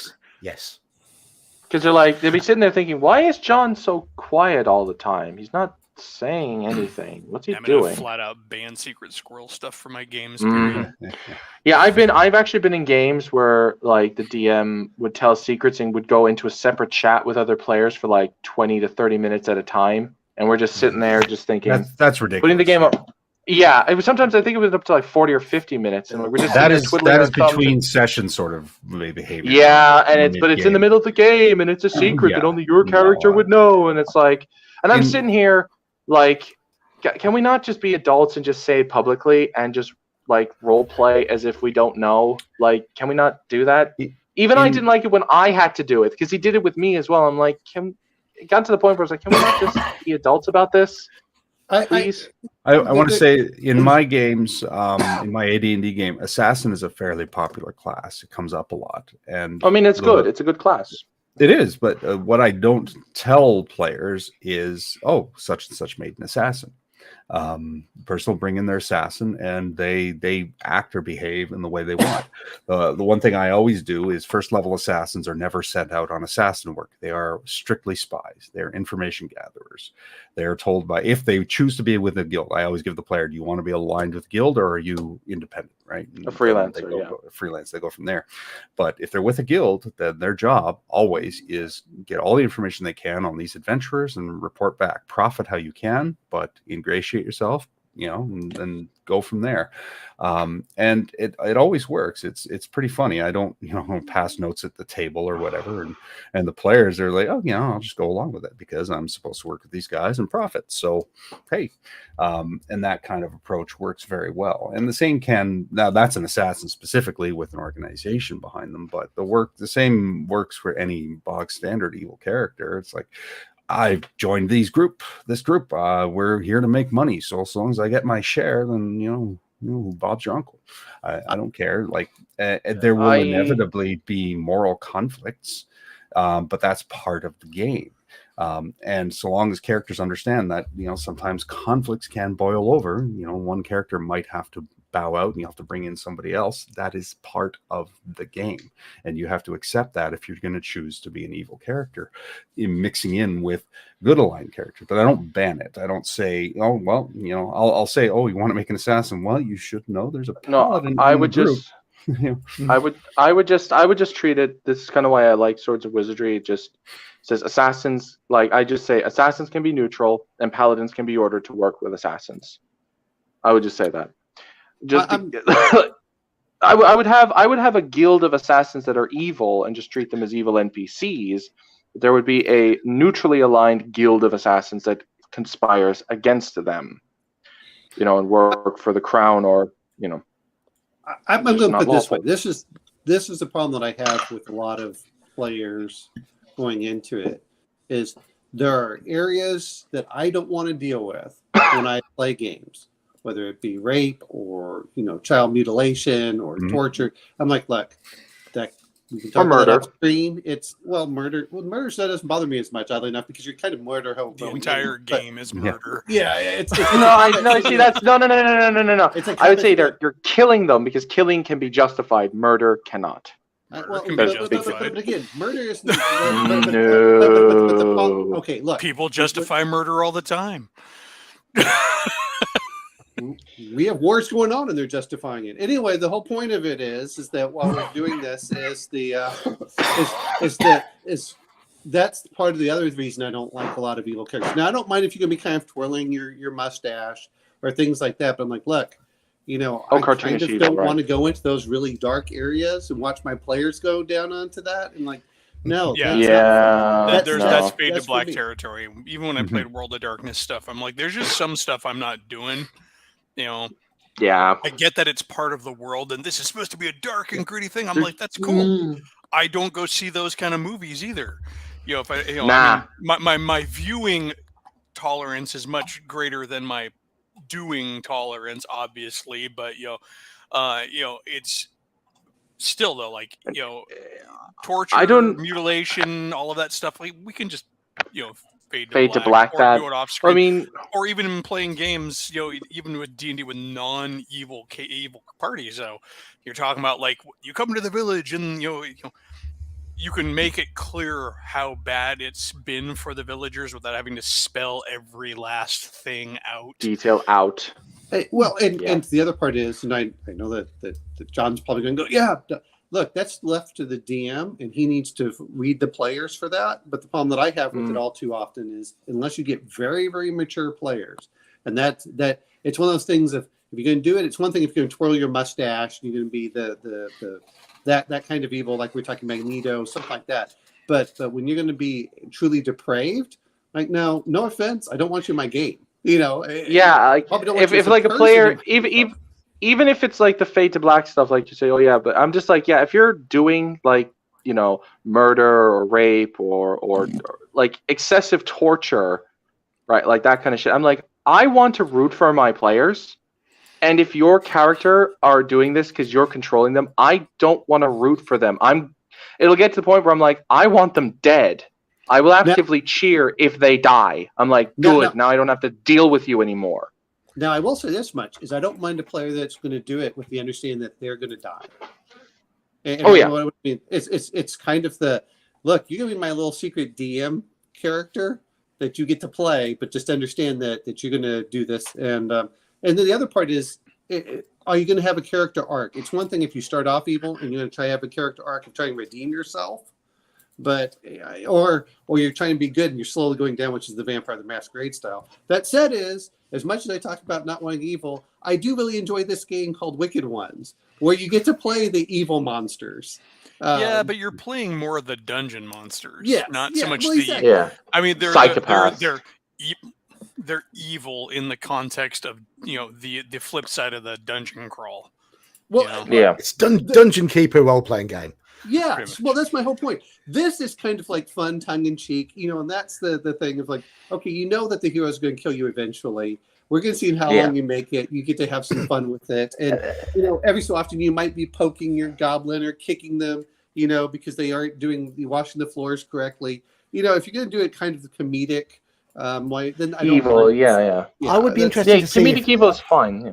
I'd be interested to know whether this would cross the line then, as far as you're concerned. This is going back to my necromancer again. And this is how we got the cargo of slaves that we ended up freeing. We boarded a pirate ship. The pirate was they had a drow pirate captain who was clearly evil himself, and we took control. We beat him, took control of the ship, but we captured him alive. And we took control of the ship, and we all chose our quarters on the ship for the remaining bit of the journey. And I was like, I will look after the prisoner. Okay. Yeah, well, make sure you look after him. We need to make sure he is brought to justice. Yes, I will look after him. Of course, I'll look after him. The next morning, I have a new skeletal helper that I have raised during the night, and I have a very fresh looking and very black tattoo. And what did you do with the body, John? What did you do with the body, John? Does that matter? But the tattoo was actually his skin, and the skeleton was him. That I basically murdered him in the night and brought him back as a skeletal helper. Skittles whetstoning his sword. Okay. Yeah. But I didn't actually go into any details. All I did is I described what they saw in the morning. If I were playing in that game with you, I'd be like, I may not act on you now, but if you ever need me, I'm leaving you to your death. I helped the party. I'd help them. I'd help them defeat him in the first place. I actually wouldn't mind that, because a lot of stuff, if it's off screen, that's fine. It was off screen, yes. Yeah, but I would just say my character's just like, I don't care how helpful you are. You've just killed an innocent slave, and I'm like, nah. I may not kill you, but it's like that joke with Batman, like, I'm not going to kill you, but I sure as shit ain't gonna save you. Oh, I did agree that they could release all the slaves, but I kept the ship. The ship became mine. I named the ship. Well, and I'm going to bring this up. The other point too which is it's not that the players can't do evil actions. This is where I kind of like the more neutral with evil tendencies than just being the pure evil. Which is okay, just like you're saying. Whenever you have the evil character, can they be in there? It's like, hold on, where the other player is going to hold you back from doing your worst base instincts. You're like, all right, we rein you in. You're useful, but you also, like, oh, you suddenly start sharpening your blades. Like, no, you can't torture him. He's like, ugh. He puts the blades back. Yeah. It's like, oh, okay, that's, there are certain things in there, and it's like, well, I'll get him to talk, and things are just off screen. Okay, we roll a DC, come back, and like, you don't want to know. Well, what happened? A good example would be TV and movies. There's plenty of TV and movies where we see the put the gloves on and tighten their fists, or spark the little grippy things. Yeah. Then pull out from behind the door, and you hear the and that's it. Cut to the next scene. I mean, Empire Strikes Back. You see Han getting lowered into the zappers, and then from the other window. You don't need to actually see the whole scene because we know what's happening. Absolute wreck. Well, he can't stand. He's almost blind, and he can't stand. Well, the other part is that, and I'm going to mention if anyone's ever seen the movie Black Cat. Which has black and white with Boris Karloff and Bela Lugosi. They do have something like that at the end, and where he goes over, and all you do is you see the shadow, and you see the scalpel, and you see him doing this. You see this in the shadow, the shadow against the wall, but you don't actually see him doing it to the person. Your mind is going to fill in the gaps. You don't have to describe it, and I think that's part of the problem. Is a lot of people do it as a fantasy depravity thing. It's just like, we're talking about evil, but the same thing applies for sex. There's a difference. Fantasy, there's the depravity fantasy as well, and a lot of people use RPGs. I think there's a difference though in the game. If you're torturing, say, a monster in game to try and find someone, like someone who was captured against their will, like you're trying to save someone, and you have like days or hours to save them. That's different than let's torture them for fun or torture them to find the treasure. Well, that's very different. It's not the fact that they're torturing that's the problem, DK. It's, do you want to play it out step by step? That's true. Oh God, no. And then I'm going to lift his loincloth and expose his manhood. Stop. My point is that where you're going, or are you going to, I'm going to torture the orc? Right. Then I'll roll a d6 to say, okay, see how long he lasts before he talks. Even in that lightweight example there with just a few words, it's uncomfortable and it's weird and there are people who it's really icky. Get into it and get off on it, and that's the problem. Yeah, here's another thing my character did. We were being pursued by masses of humanoids. The DM had described it as an uncountable amount. We would be overwhelmed. We ran through a door, slammed the door behind us. I pulled out my scroll, which had got Cloud Kill on it. Open the door, cast the Cloud Kill into the area, the other side of the door, close the door. And everyone was like, well, we're going to get away. And I was like, no, hold on. I pressed my ear against the door, went, listen to the screams. Are they not glorious? And then, I would just say, we left. Like the elf, if I were an elf, I would be like, thief, you don't want to make that listen check. You just don't. Me, I would listen. I was like, that's glorious. But to be fair, those are kind of what those are the things that I'm okay with for the players. There's a lot of stuff that happens off screen, and let the players fill it in, because sometimes that's much worse than you describing it. Yeah. The players can fill it. That's the whole thing of whenever you talk about theater of the mind. That's the whole point of playing that, is letting your mind really go like, It's kind of like being a good creative writer or director. Mm-hmm. I mean, it's actually kind of simple and easy to just be overt about it. But if you drop into the game that, you know, somebody's been tortured, and like, you know, flipping it around to the good side, for example, and, you know, you come into the room and you see the guy's not there, but you can see that there's blood on the walls, and you can see the implements that are out on the, you know. The core rule is show, don't tell, but then evoke, don't show. Exactly. Yes. Yeah. And You know, They see the skeletal remains with dried blood on it, and there's blood a all reason over the why the big implements, old and that's it. monologuing villains don't go in, you know, okay, and so subsection to my evil rant, I'm going to do this, and then this, and then please refer to, you know, section 5.3.7 of my evil rant about.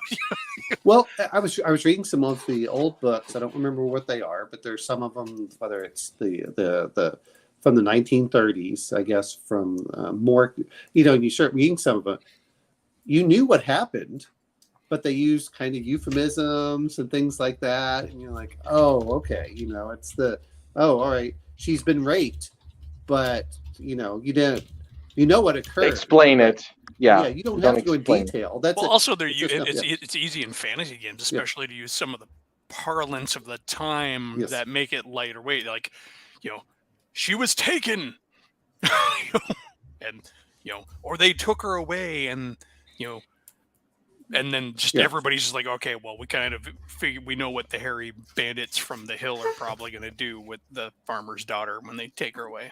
And I'm going to mention one other thing, though, which John did, which was there were times that when I was watching Game of Thrones, I just felt it was gratuitous that the whoever were the prop makers, like, we can go overboard. And I went, you know what? You don't need to. We already know what's going to occur. You just have to do a little bit. It doesn't have to be where everyone's entrails are going all over the place. I've seen animals killed. That doesn't happen in like real life, like they're showing it sometimes. Yeah. So, you know, if the violence had been shown, for example, like in Shawshank Redemption, when he's getting beaten up in the prison, it's a violent scene. Yeah. There's some violence there, but I can watch that because it's not gratuitous. Yes. And if it had been that sort of level, I'd have watched it straight away. Yeah, fine. I mean, I watched I think it was Outlaw Jesse, the Clint Eastwood film, and when it, like, literally within the first few minutes when he met Josie the prostitute, Josie Wales, and she's like antagonizing him, and then he does the deed with her, and just at that point I'm like, you know what, this is wrong. You know, I'm not. The other part I want to bring up is are you making everyone else uncomfortable? And it's one thing if you're all going in there, but this is what most of us, whenever we play fantasy games, we kind of want to play the pulpy high fantasy or somewhat gritty, but it's kind of the imagined and thing. That's always that jack in the box of a mixed alignment game where like one person really wants to play the evil characters because you really don't know what's going to pop out of that box. And so many of those people who come to the table, because, you know, like I said, I haven't played a lot of evil player characters, but I've had them in my games, and I've been in parties with them.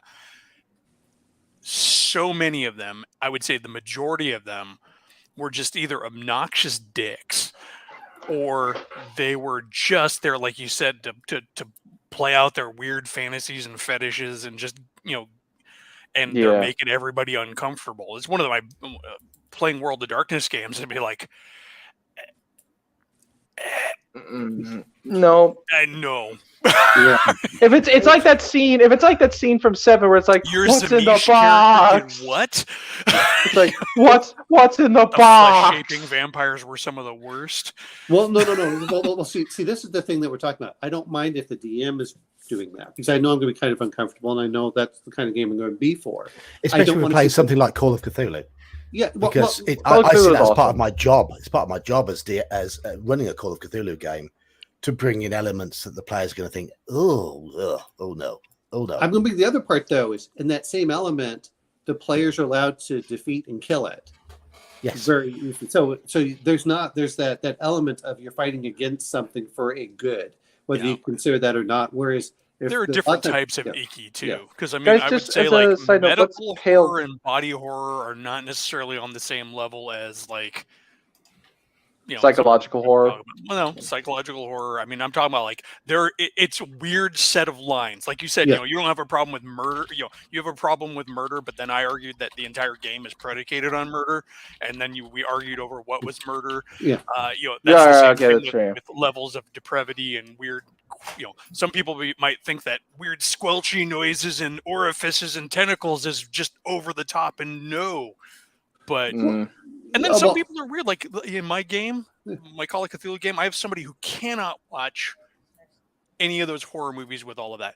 They can read it and they can listen to me describe it, and that's not a problem. That's me. Yeah, exactly. Yeah. So you got to know your audience, and the thing is, not everybody's Thanks, mind is Mage. the same. And this is, I'm gonna mention something that is gonna get people really screaming, and that's where that old idea with a new title of safety tools comes in. I know people hate that term. The reason those exist is because you don't know who you have at the table. I do, because I play with the same people over and over and over and over and over again.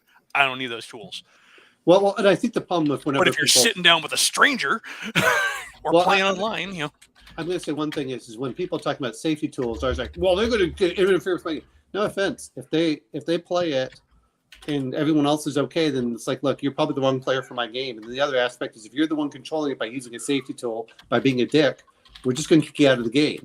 So it kind of self-regulates, which people forget about. That's why those tools have been there all along. We just called them different things, and again, we're kind of going off topic, but they're important, I guess, if you're going to play an evil game in a lot of cases, because the first safety tool is we're going to play an evil game. What are your limits? Because, if you don't want this, then you don't need to be in this game. It's not the right environment for you. Just like you don't go see the movie with the trailer you don't like, or you don't read the book that has the crappy description on the back of it, or you don't. Well, I'm going to say this much: whenever you play this one for the body horror to high heaven. Well, no, it's not just body horror, but there's also usually one traitor somewhere in there, which you may or may not be. Which that's again, it's okay, but I like how they do it, which is Hawkman points out that what your limits are is a convo that belongs in session 0. Yeah, I think that's very true. For example, if I'm going to run a horror game, I mean, I will always have firstly, I make sure I'm playing with adults.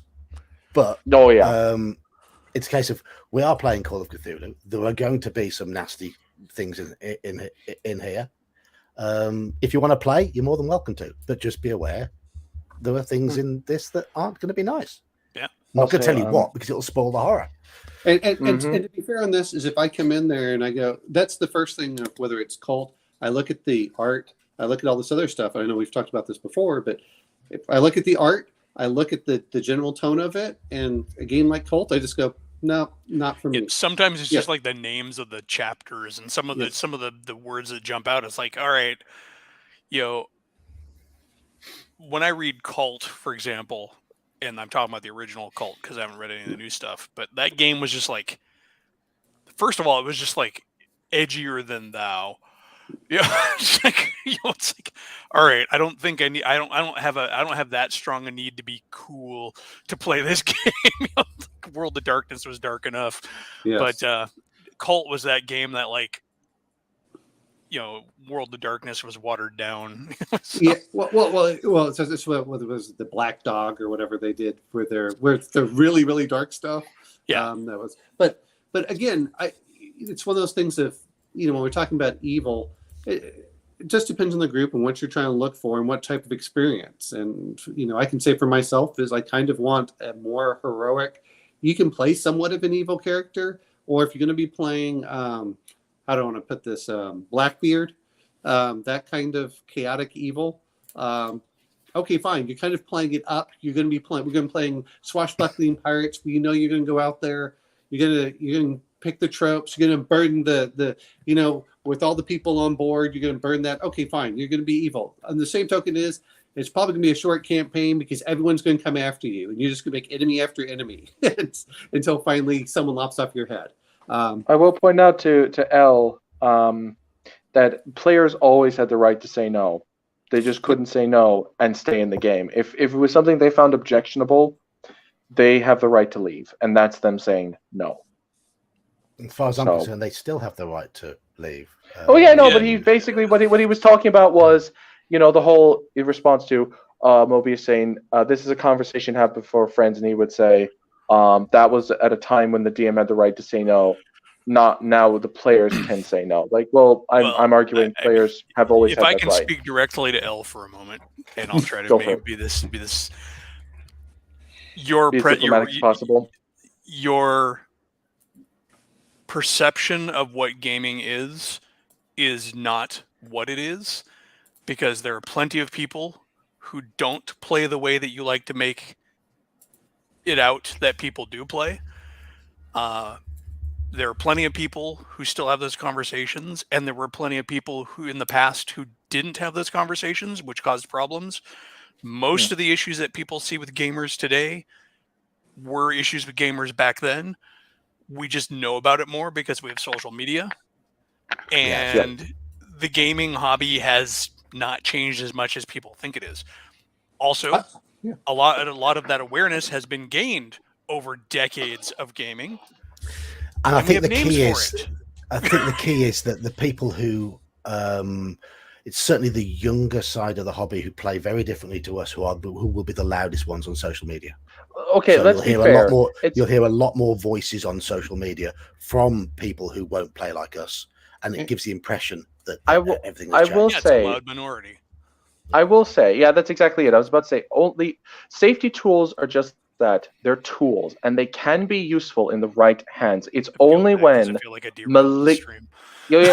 malignant. No, it was my own fault. This on me, but this will be my last comment on it. They become a problem when they're used by malignant narcissists to derail the game for their own ends, and they are a tiny minority within the actual hobby in and of itself compared to the rest of us. And what you'll find out is those people can't find anyone to game, and they're like, "I need to find a dungeon master." It's like, because no one wants to play with you because you're a dickhead. Yeah, you're exactly. a dickhead. I know that Elf and a lot of us, I don't know about you, DK, but a lot of us when we were growing up, it was hard to get 4 or 5 players. So you kind of dealt with that icky player, whether you wanted to or not, just so you could have enough. I just played with my friends from college, so I was on fairly good terms with them before they kicked me out because they just didn't like the way I played games because I was too old school. No. So but I'm saying, but you didn't grow up in the 80s. Yeah, I know. But as a kid, usually, there were only like 4 or 5 people around us that would play at all, and so you kind of dealt with some of the ones that are the worst. Nowadays, is you have, whether we like it or not, if I was willing to play on certain days, I could probably find 15 people to play with, and online and stuff like that. And I don't mean just in our group. I mean, I'm talking about locally within about 10 or 15 miles. The hard part is trying to find a time, a location, things like that. But it's not that we don't want to play, but it was very different when I was a kid. As a kid, you dealt with those. As you're getting older, guess what? If you're going to abuse or you're going to be that icky person, you're going to get a talking to. Especially, I'm old enough now. If I can tell my son, why can't I tell my player? I think that's why the other problem is a lot of people are kind of afraid of confrontation. Like, no, you're not going to do that. If I can tell that to my boy, I'm going to tell that to my friend. Look at Saturday. I had 7 players at the end of that game. We started off with 5, but the whole point of that having that sort of drop in game, drop in, drop out, very sort of relaxed, is that people can drop in and drop out. And I know Sean would have played if he'd felt well. And I wish he could. And one of my local friends here would have played if he hadn't been summoned to go into work. So I believe he had to go to work. In my game, we could have had 9 people, which would have been more than I couldn't have got that locally. Yeah, to go back to what you were saying, Omanel, I have this simple strike policy of if it will use alignment as a weapon. If you do things that are unlawful or unneutral, you're going to lose a level. If you keep going down this path, you're going to become chaotic and you'll become an NPC under my control. And if your next carry behaves like this, I'm going to kick you from the group. That's my 3 strikes policy. First is a level, second is a character, third is you, and then you're gone. And as a DM, and I've done this before, and it's a little bit different. I've had where the guy was doing a perfectly good job role playing, but he did not fit with the group. And I sat back and I said, you know what? you're gonna have to play another character because you're not fitting in with the group. He's like, oh, okay, so he created a new character. We went along. It's not, but that's a mature thing. These are, I think, a lot of times when we're looking at stuff, and everyone looks at Twitter as if it's real life. It's like 1 or 2% of this really loud vocal minority that's young that hasn't dealt with it, and a lot of them, and most of them are bots anyway. So like, well, I don't think a lot of no, that's not. I'm just saying it's actually been proven that most of them are bots. So anyway, I want to come to another point that's been. It's on my list of stuff to talk about here, but Crafting Gamer. Yeah, we have another hour. Yeah, yes, it's another starred comment. Sweet. And if I show this one up on screen now, come on. I was interested, but have you guys talked about games where the area of alignment is gray, kind of like during the age of piracy here on Earth? Right, well, what I want to say here is we go all the way back to early D&D, AD&D, and that the idea of what the groups were in those days. And they were most adventuring parties, no matter what they claimed, were glorified grave robbers going into crypts, nicking other people's stuff. And I would argue that it was very morally grey right from the beginning. Old school D&D, by its very essence of getting treasure to become more powerful, leans towards that moral greyness, self-interest. That self-interest. Yes. But I don't think. See, I think alignment is very specifically laid out. Alignment is never gray. And like if you're playing a gray area, that's where you're playing the neutral.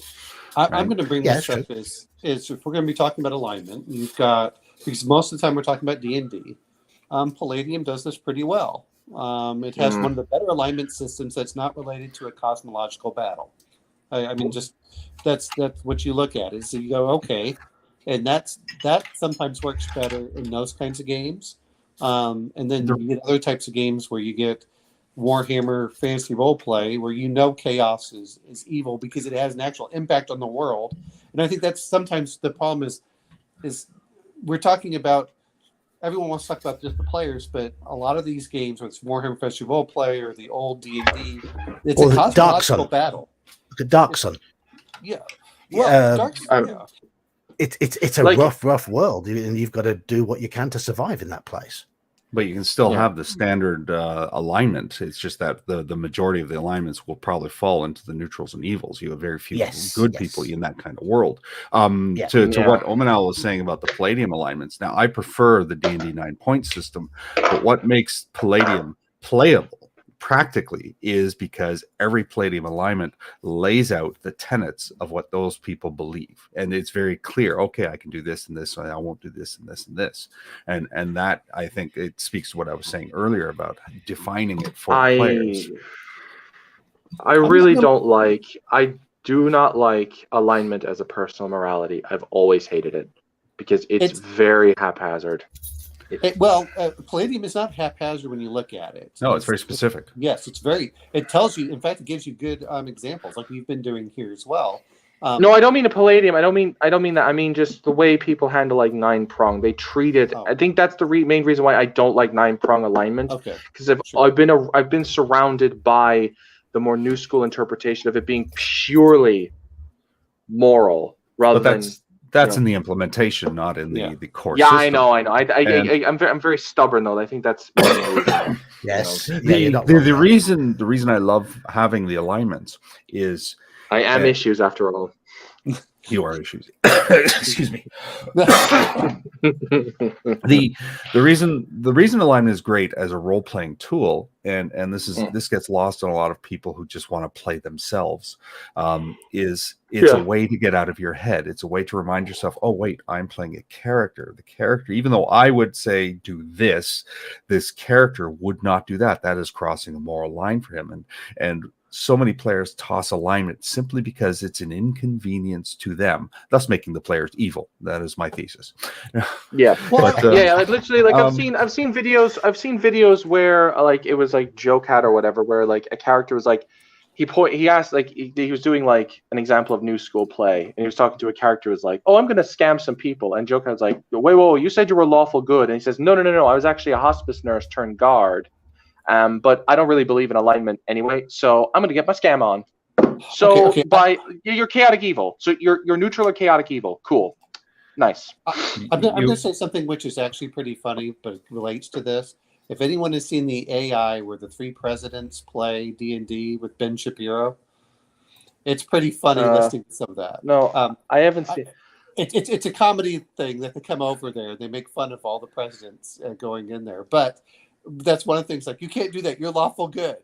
That's exactly what you're talking about. When they're doing the D&D, the AI stuff. Yeah, I have seen some of these. Yeah, I have. Yeah. Okay. I'm saying they're pretty funny, but it has to do with some of what we're talking about. But I agree with Sean there is alignment tells you on how your character is going to act. It gives you a guide. I mean, that's one of the reasons I like the Palladium alignment.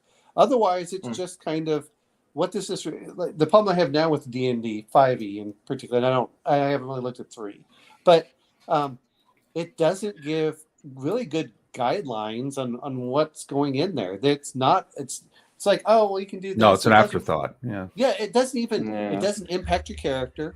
It doesn't really do anything. I mean, if you look at the old D&D, protection from evil has a very specific ability. Good to hear, Hungar. Very good to hear. Yeah. Very good. Yeah.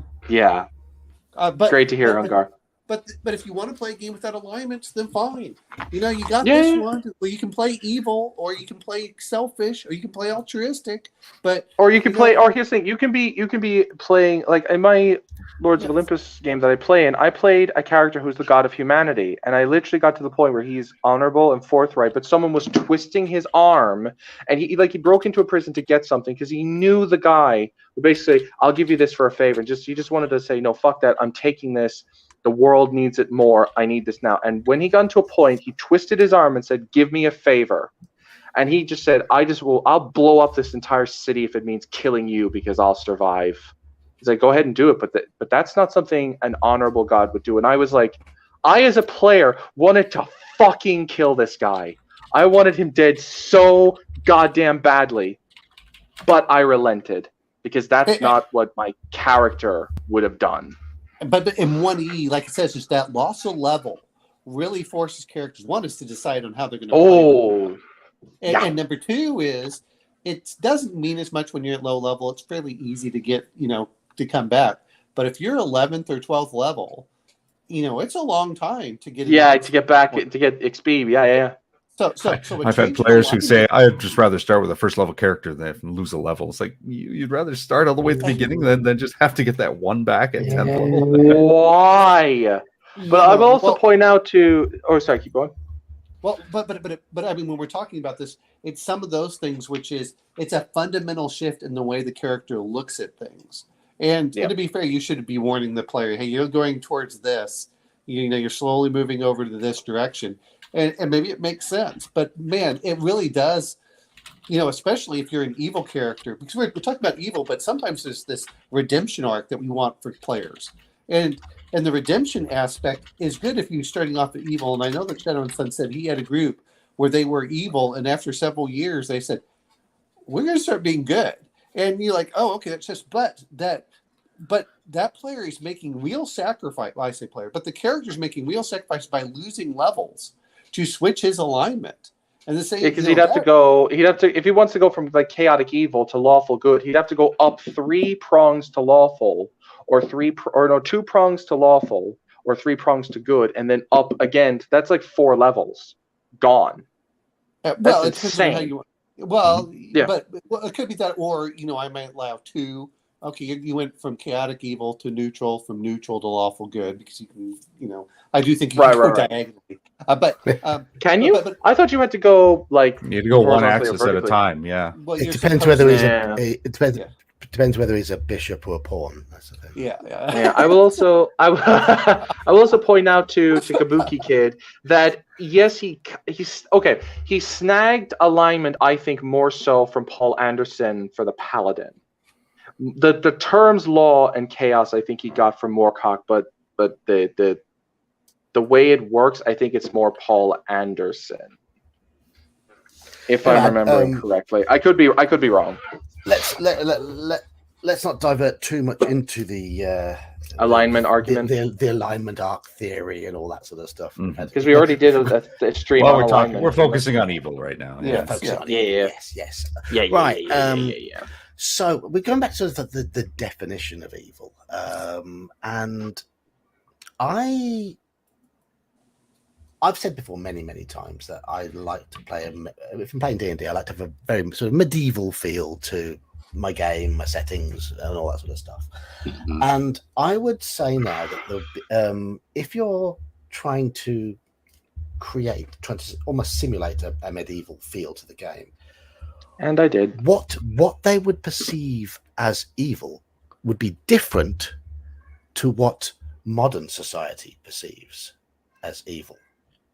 There would be on some things, yes, but not all. Yeah. Oh yeah. No. Our modern morality is completely different. Completely different. Well, completely. Well, I mean, let's look for example. You were considered to be evil in the Middle Ages if you weren't religious. And you were considered evil if you were left-handed. You were considered evil if you were left-handed. Yes. Yeah, sinister. Yeah, that's because of the whole dry path versus wet path. You know, it's a whole thing. It's weird. Well, however, torture and slavery were normal, and were not considered to be evil. And I do think they eventually changed their mind on that. Well, that's the point. We're playing a medieval role-playing game, right? No. I mean, there's even like popes who said if you're a slave, a Christian slave, if you converted to Christianity, you would be freed from slavery. Yeah, well, that's the thing. So they obviously said that on to some degree that this is wrong. They just didn't apply it universally. Was the thing. Absolutely, but the point is that of course what we perceive to be evil changes, right? Yes, you barely need to. Let's look at to think you're okay, Elfbait. Fuck off. you Yanks don't get to talk about the Irish not knowing evil, knowing how you people treated the Irish, so you don't get to make that argument. Let's actually. Elfbait brings up a great thing though. The concept of racism, like in the modern society, this concept of racism is a bad thing. We consider it an evil, but you go back 1,000 years, it was a defense mechanism. It wasn't evil. It was normal. It's like, you protected yourself and your people from the outsider because they were dangerous. A threat. Yeah. Different was dangerous. Yeah, but it didn't just apply to, everyone talks about racism. People forget being the outsider, which is not something that's really played as much. If you were the outsider, you immediately got blamed for anything negative occurring. So even if you were from a different town and you walked in and all of a sudden sheep started dying, a window broke, or a window got broken and something got stolen, you were immediately blamed. The first suspect. Yeah. Yes. Yep. And that's what I'm saying is that while we're talking about it and this is why I said there's a difference between this is why I do my altruism, maliciousness, and neutral. Is okay. Neutral is going to do what's going to be right for them, and the other part that comes down to it is. Not that everyone's going to talk about it, but while slavery was normalized around the world, slavery as depicted a lot of times on TV is not what a lot of slaves were. Most of them were, house slave. They were treated like dogs, unfortunately. How do you treat your dog? Depends on the culture and what point in history. Like slaves. in Rome, it really depended, but for the most part, they were treated horrifically. Savagely. All people were treated horrifically is the point. But no, I mean, but what I'm saying is if you were a different group, then you were tended to go for that. But a lot of it was it's slavery for a certain number of years, or it's slavery until you could buy your freedom. It depended on where you fit. And people also forget, why were you in slavery? You were criminal, Were you born into slavery? That's what I'm trying to say. Is maybe you were captured in war. Yeah. Mm. Were you the enemy? Because sometimes they had people enslaved, and then they still treat them or really even indentured well. You're like, what? or even in indentured servitude, you could argue is slavery, where people got debt and then became, quote, indentured servants, slaves, to work off their debt. For sure, and some people actually, were like indentured servants were worked to death just so they did their masters didn't have to owe them anything after they were done. So. And that's an important thing about slavery and the concept of evil is the amount of people I've gotten in arguments with over this, like they'll say, no lawful good society would have slaves. And it's like, that's a load of shit. Plenty of lawful good societies would have slaves. Slavery, the slave caste is a specific social structure. Now, a lawful good society would treat them well, but there would still be a laid out social structure. Yeah, if it's an Indian, it says right there in the message, like there'd be they would allow to be upwardly mobile. There'd be the merciful chance of freeing themselves from that bondage. And a lot of it depends. It depends if it's like in an Indian style world, they wouldn't. Because you were born into that caste, but then you're. That's just it. There's so much variety. Like you can't blanket saying, "Oh, no lawful good society would own slaves." It's like, well, no, that is incorrect. That's imposing modern morality onto it. Modern morality, exactly. Well, here's the other point, though: is you have to look at it as this is why a lot of people left Europe voluntarily to go somewhere else to reset their social class. A lot of times, no one really cared if you were the second, third, or fourth son. It was the first son got the goods, the second son went off to war, and then the third went to the church. But what happened to the other 4 or 5? If you have more brothers, they were probably dead. Dead. I mean, a lot of them. Population still expanded, so it wasn't as they were having a lot of children. And when you start looking, it's like, okay, so what's going on here? And some of it is that okay, if you, and it's just like serfs. Some freemen decided to be serfs because they could get land. There's a certain thing of what gets in there, and many people, if you look in history, some of them were slaves that got out of slavery and then worked up. Like some with the Greeks. They were called. Where do you think the name freeman came from? Oh yeah, you're literally a free man. Right. Geek, your camera is kind of blurring a little bit between the two. A lot of times people could buy their way. Oh, there we go. You're good. But it's a complicated issue. It's, I think, part of it. No, I think for the sure, problem is that is people. This is one of the reasons I did like the Palladium in some ways. Is it said okay and defined it, but again, good characters will determine how they are. Just because you bought the slave, and people forget about this, is the founding fathers, and many of them were still in debt. And because slaves were considered, Thomas Jefferson. Yeah, Thomas Jefferson could not. He wanted to, but he could not, free them because they were not. Because since he was bankrupt, technically they were not his property. But as long as he held the plantation, he could keep them. Because if he foreclosed on the thing, they would have been sold off. Like that. When I learned that, I was like, oh. That's but people want to simplify it to say, well, he owned slaves, therefore bad. Yeah. Slavery in bed. He was a man of his time, right? Yeah, and even then he does and they would take all the good he did, all the great philosophy, the freeing of an entire nation, and the establishment of modern, democracy, and throw all that away, all the good he did, and say, but slavery though. The nuance. What's that? And I think that's sometimes when people go through it is, and to be fair, we were probably like this as kids too, where it was all black and white. Everything was black and white, and I think at the end of the day is there is not a level high enough to summon Saxius from his holiday, man. I'm sorry. I will do my best to summon my inner Saxius. So here we are. General Nutt, we were talking about the evils of slavery in modern morals. And what's interesting is that, yes, it was, well, here's the other part, though, and people forget about this, is your characters can be slaves. Your characters can start off as slaves and escape. Anyone...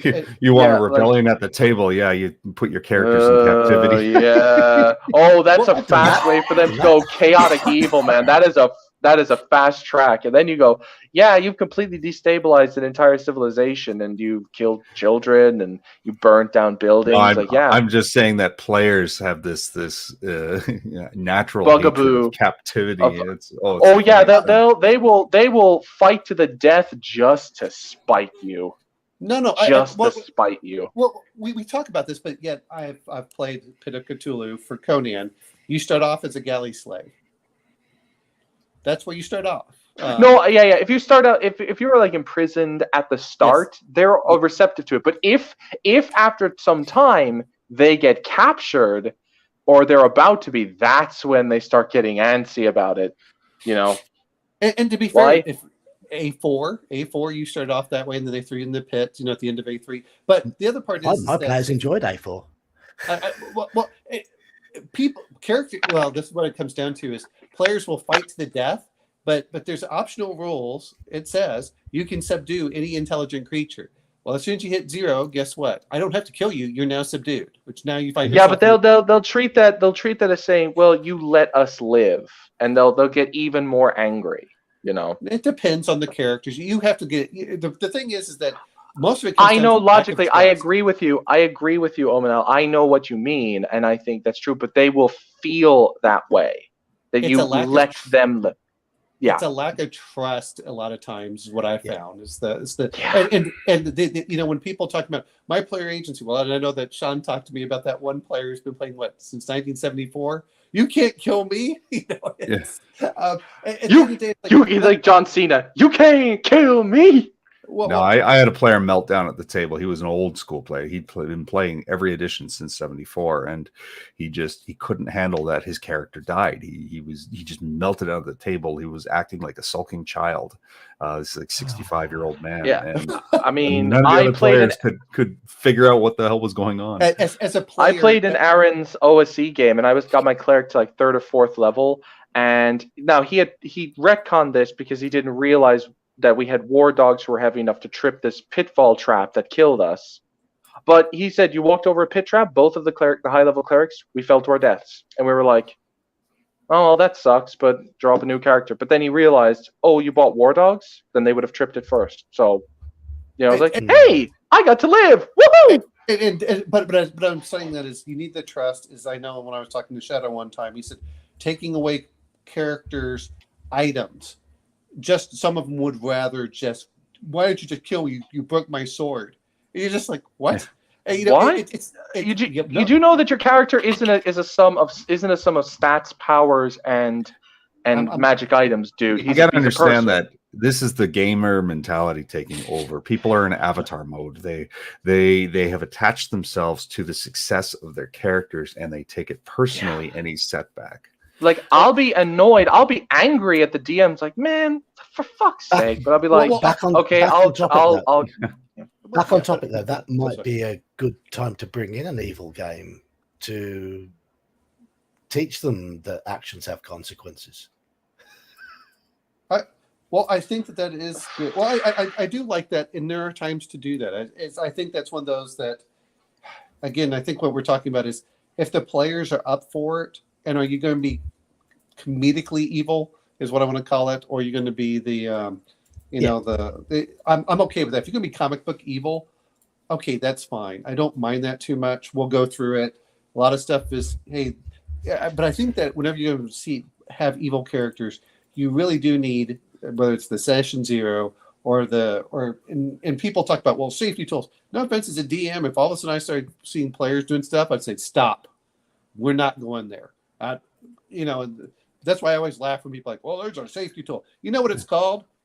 I'm DM, stop it. You do this again, we're not playing anymore. Common sense. What always bugged me about the X card, sorry to derail, John, but is at least the one group that I participated in that uses them was the X card is, if there's no explanation needed. You hit the X card and you move on. It's like, if we can't talk about what the offense was, how can we resolve the issue in the future? Yeah, we can't resolve it. It's like, oh, stupid.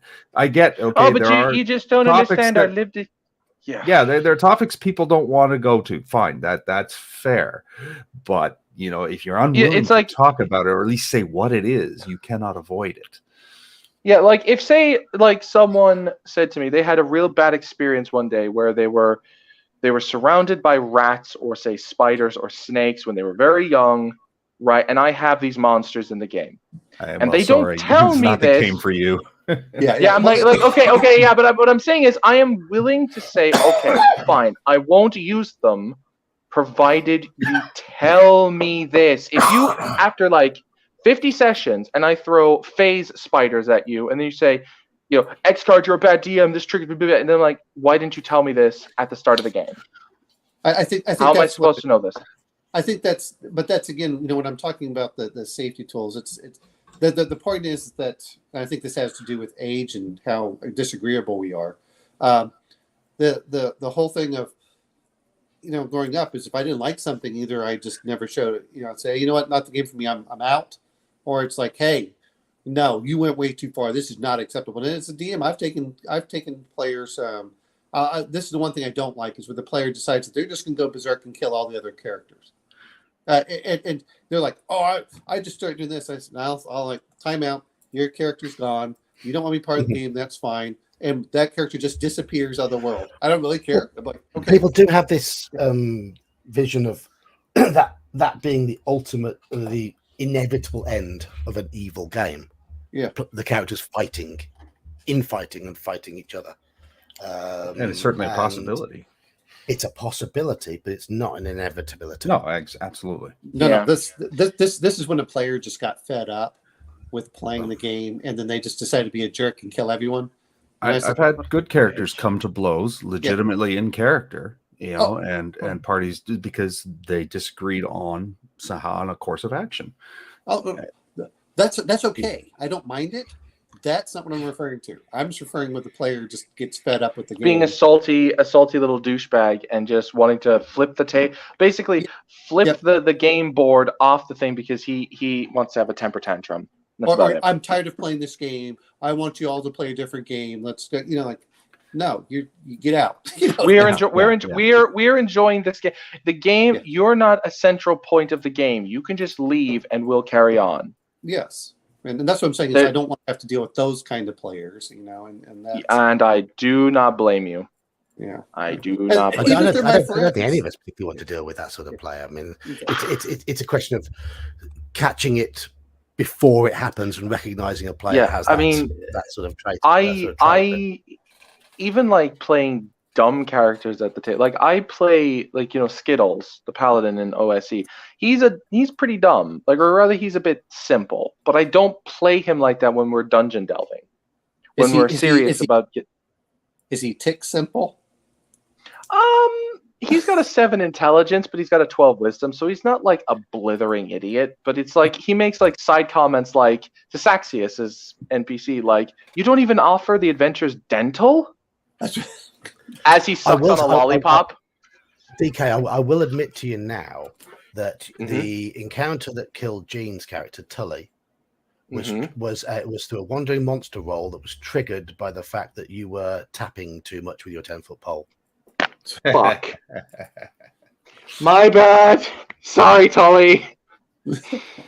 I was checking for traps. I'm sorry. But I think when we're talking about evil is I don't mind if it's a short campaign. I don't mind it if it's off screen. I don't mind if it's comedic. I feel bad now. It's that kind of thing. It's the like we talked about it. It's really the bad player that comes into it. Yeah. And unfortunately, evil tends to attract the bad player rather than the player that wants to be interesting and have an interesting character arc.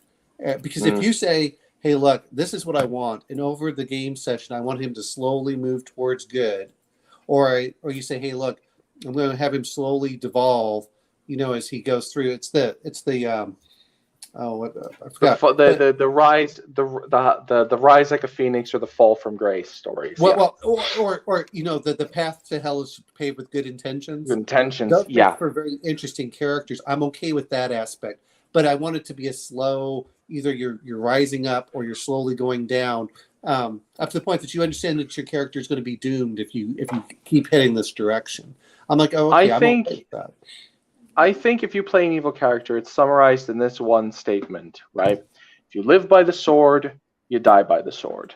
That fundament. If you go in playing an evil character, you have to be okay with the fact that on some level, your character is going to be hated, and if someone more powerful than you shows up to stop you, you have to be okay with, well, I lost and I died.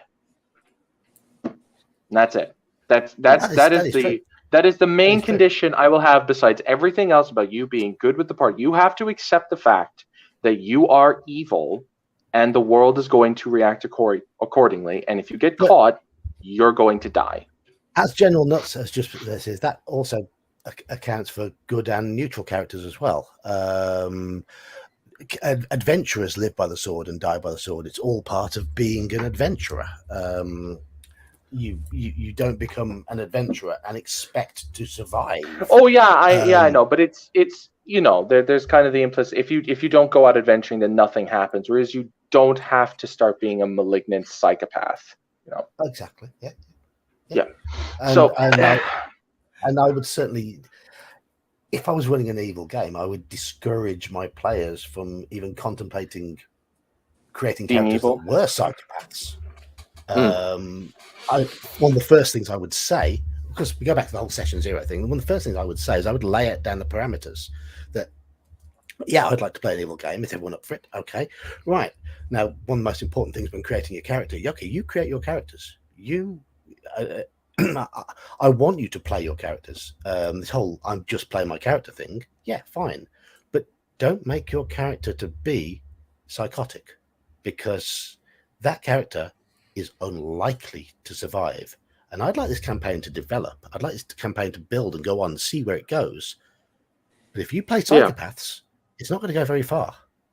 It's not just going to disrupt the table, the game in that moment, but it could have disastrous consequences for the other players after you're gone, because you could kill important NPCs, and that could mess up the whole world, and people could like those characters. I think that fundamentally is why I don't like evil or even like kind of chaotic characters. You're just being disruptive.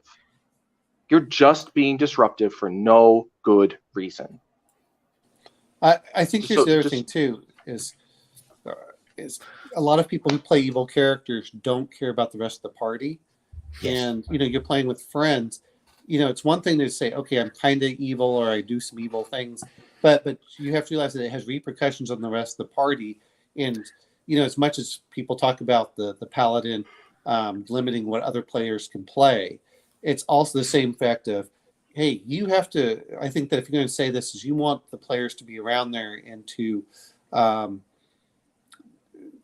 say, okay, we're going to embrace that. The problem I think all too often is, and this is where it comes down, this is why I do like the session zeros, is where people want to hide secrets from all of each other.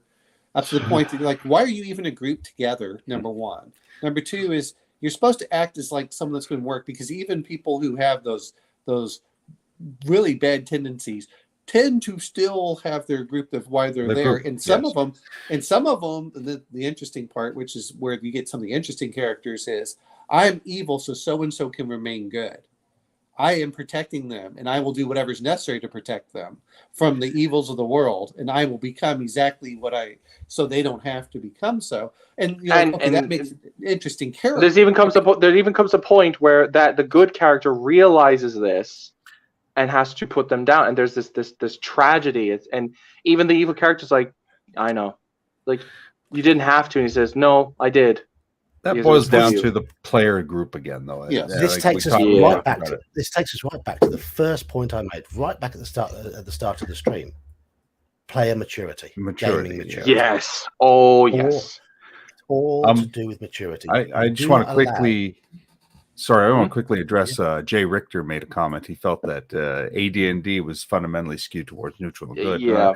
I agree mostly. I think AD&D first edition was actually not skewed either way. It was just, it laid out the parameters for the play.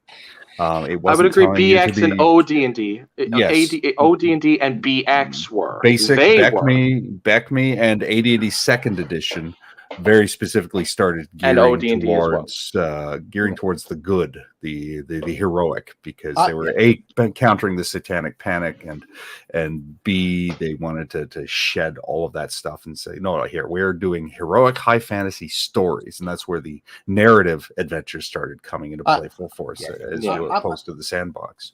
I'm going to say that there's a little bit difference in here, because as much as people talk about the assassins, but if you look at the paladin and the ranger, they were so drastically more powerful than most of the other character classes out there. Yes. It was the way that quote, and this is why I said the cosmological battle. It was the way that good could put the thumb on the scale, so they could beat these much more powerful. Good has these few silver bullets.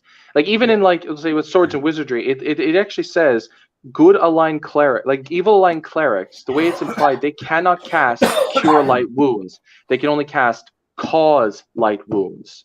So that means there is a that would imply there's they can't cast light, they can't cast protection from evil, they can't cast purify food and water. That means that those spells are the lawful spells that the cleric, and they don't have the reversal as a list, which means it's implied you should play lawful or good aligned characters. Right, but that's an incidental conclusion as opposed to the book saying you should be good, which the later books did do, absolutely. But AD&D was very specific. Nope, these are the parameters for each of what you want to play. I thought Gygax actually said that in 1E, that you're generally heroic characters. I thought that's what I think he said. He might have. There's a lot in that DMG, but I mean, the way the rules are laid out, necessarily. It's not even necessarily true. He just probably was just paying lip service to it. As we've already touched on, though, I mean, the rules of AD&D did lend themselves towards a bit of a morally grey game. Mm-hmm. Well, because it's pulp adventure, to be honest. So and the sandbox choice and Conan, Grey Mauser. A lot of them had characters that were more neutral, that tended to do good things. Conan has a sense of honor and morality to him, but it's very different than what we would consider. So it's well, Conan stole all the time. Conan had no problems getting what he wanted to. Yeah, because he was doing that more to survive in a harsh world, because he knew no other way. That's more out of necessity than he knew what he was doing. The whole thing is that. That's if you actually read the books, he's a neutral character for the most part. That tends to that's fair. I mean, he's a neutral character that tends to, by his adventures, do good things in overcoming evil aspects. Yeah, that's what I mean by that. Of the Appendix N that I have read, the only explicitly good character is the one from 3 Hearts and 3 Lions. He's the only one that is actually like explicitly good in everything that he does. Even Elric he's a neutral with evil tendencies. Well, no, I think his society is just outright out and out evil. Like his society is, but Elric himself. He gets sadistic play. Like there are scenes where he's like getting glee out of like actually aroused out of stealing the souls of people with story. I don't think that's no, I don't think. I think it's always in him. He might not have been as bad as other Melnibonéans, but he was still pretty fucking sadistic. But like you said, he was more of a neutral with evil tendencies rather than just being. Oh, okay. I thought you were saying he was like pure neutral or something like that. My bad. No. I'm saying that he did that where he realized he went too far and then he tries, coming back. But it makes it. Those are the interesting characters that come into it. It's just like, no one wants to play Dudley Do-Right all the time, which is the way people think Paladin should be played, and no one wants to play Actually, yeah. I like playing good guy characters like all the time. Flawed characters, like I said, yes. I've put General Nutt's comment on screen here because I want to address this. It says it's just easier to create stories for the good guys, and I will say yes. As a DM, it is a lot simpler to keep a campaign going, creating hooks that lean into the motivations of good characters, good players. I can actually point. What? Yep. No, what I'm saying is I think the reason why it's easier is that if you look at this from this perspective of all stories are moral arguments, right? Why do you think it is we don't like it when villains win, right? And when I say villains, I mean like non-protagonists. Like when Thanos in Infinity, he's kind of the exception, but he is undeniably the protagonist of that story. So when he succeeds, even though we don't agree with him, we are satisfied. Because the moral argument of that story is that he is correct in what he's doing, right? We don't like it. We don't like it when those who don't deserve to win, and it is much harder to justify that when you're doing really morally despicable things, because we don't like that in storytelling. Generally speaking, I'm speaking in generalities here. I'm going to say like this much, even when you have the good character die. Let's talk about Beowulf. You know, when he fights the dragon. Or Ned Stark, we'll say. Or Ned Stark, we'll say, as an example. Ned Stark was almost nothing. I mean, you know, everyone's like, oh, Ned Stark. Guess what? He was what? First book out of what? All the others? Out of 5. Boromir. Boromir was, but you know, that was something that was being conflicted, who was being twisted by the ring's presence. But he was still a good guy. Yeah. Well, I like Faramir a lot more. To me, Faramir was a much better character. But the other part is, I think when we're talking about, is it easier if the characters are good, it's easy to get them to do something heroic.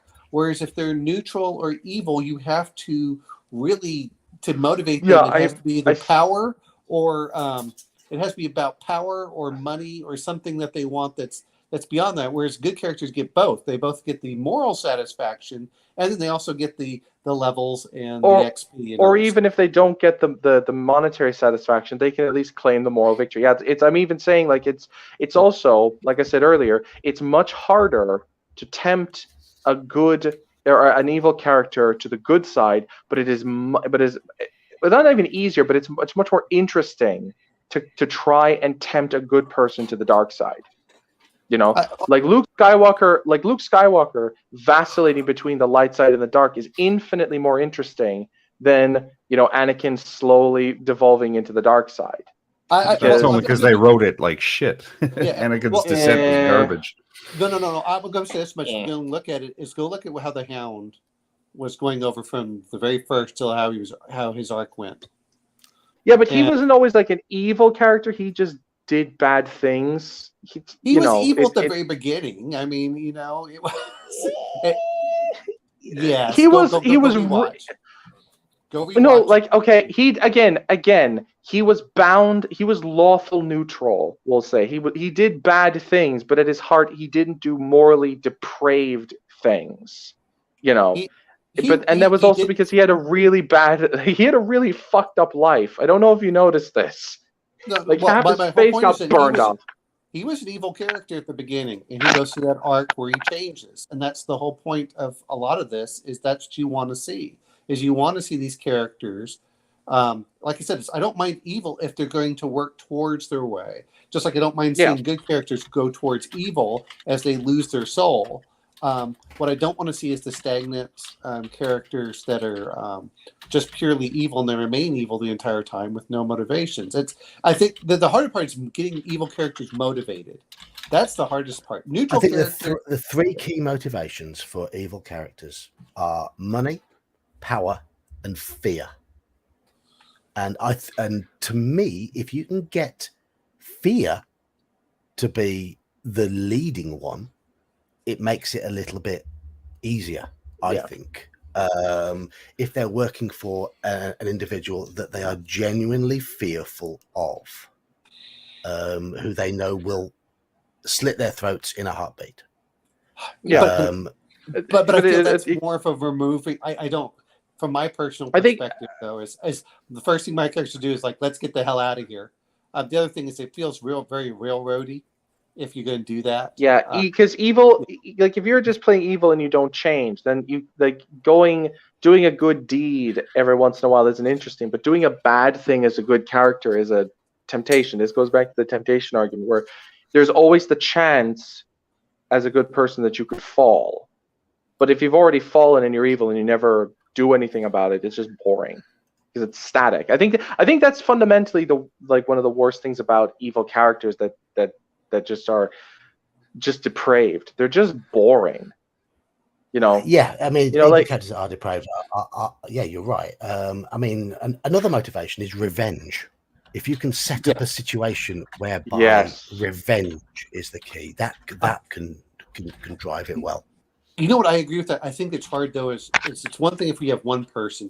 It's hard to motivate an entire group that way. Yeah, and that's where I think that's group. one is the things that if you can do it, and I agree with you. If there's revenge in there, and the players are up for it, and you have you have the evil lich. Yes, so and so is evil because he will do anything that's required to kill that lich, and then the good players are going to do what they can, and you have that.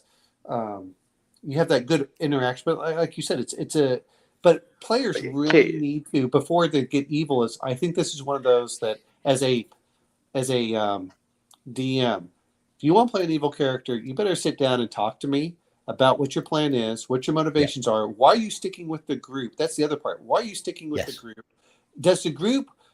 Nothing is worse than the player whose backstory requires them to be the center character of the entire game, and the other players don't agree to it. That's so many players. And I'm going to use the worst one, which is everyone loves Firefly, but let's be honest. I'd be kind of pissed off if I join a game and say, okay, we're going to play this. And they go, yes, but Mike, I'm going to use GURPS for this example. But you have an intergalactic empire that's all trying to hunt this one person down, and that's going to be the complete focus of the story. I went, hey, what about me? What about me? This game, that's what I think comes into it. If it was like this empire is hunting all of you, that would be one thing.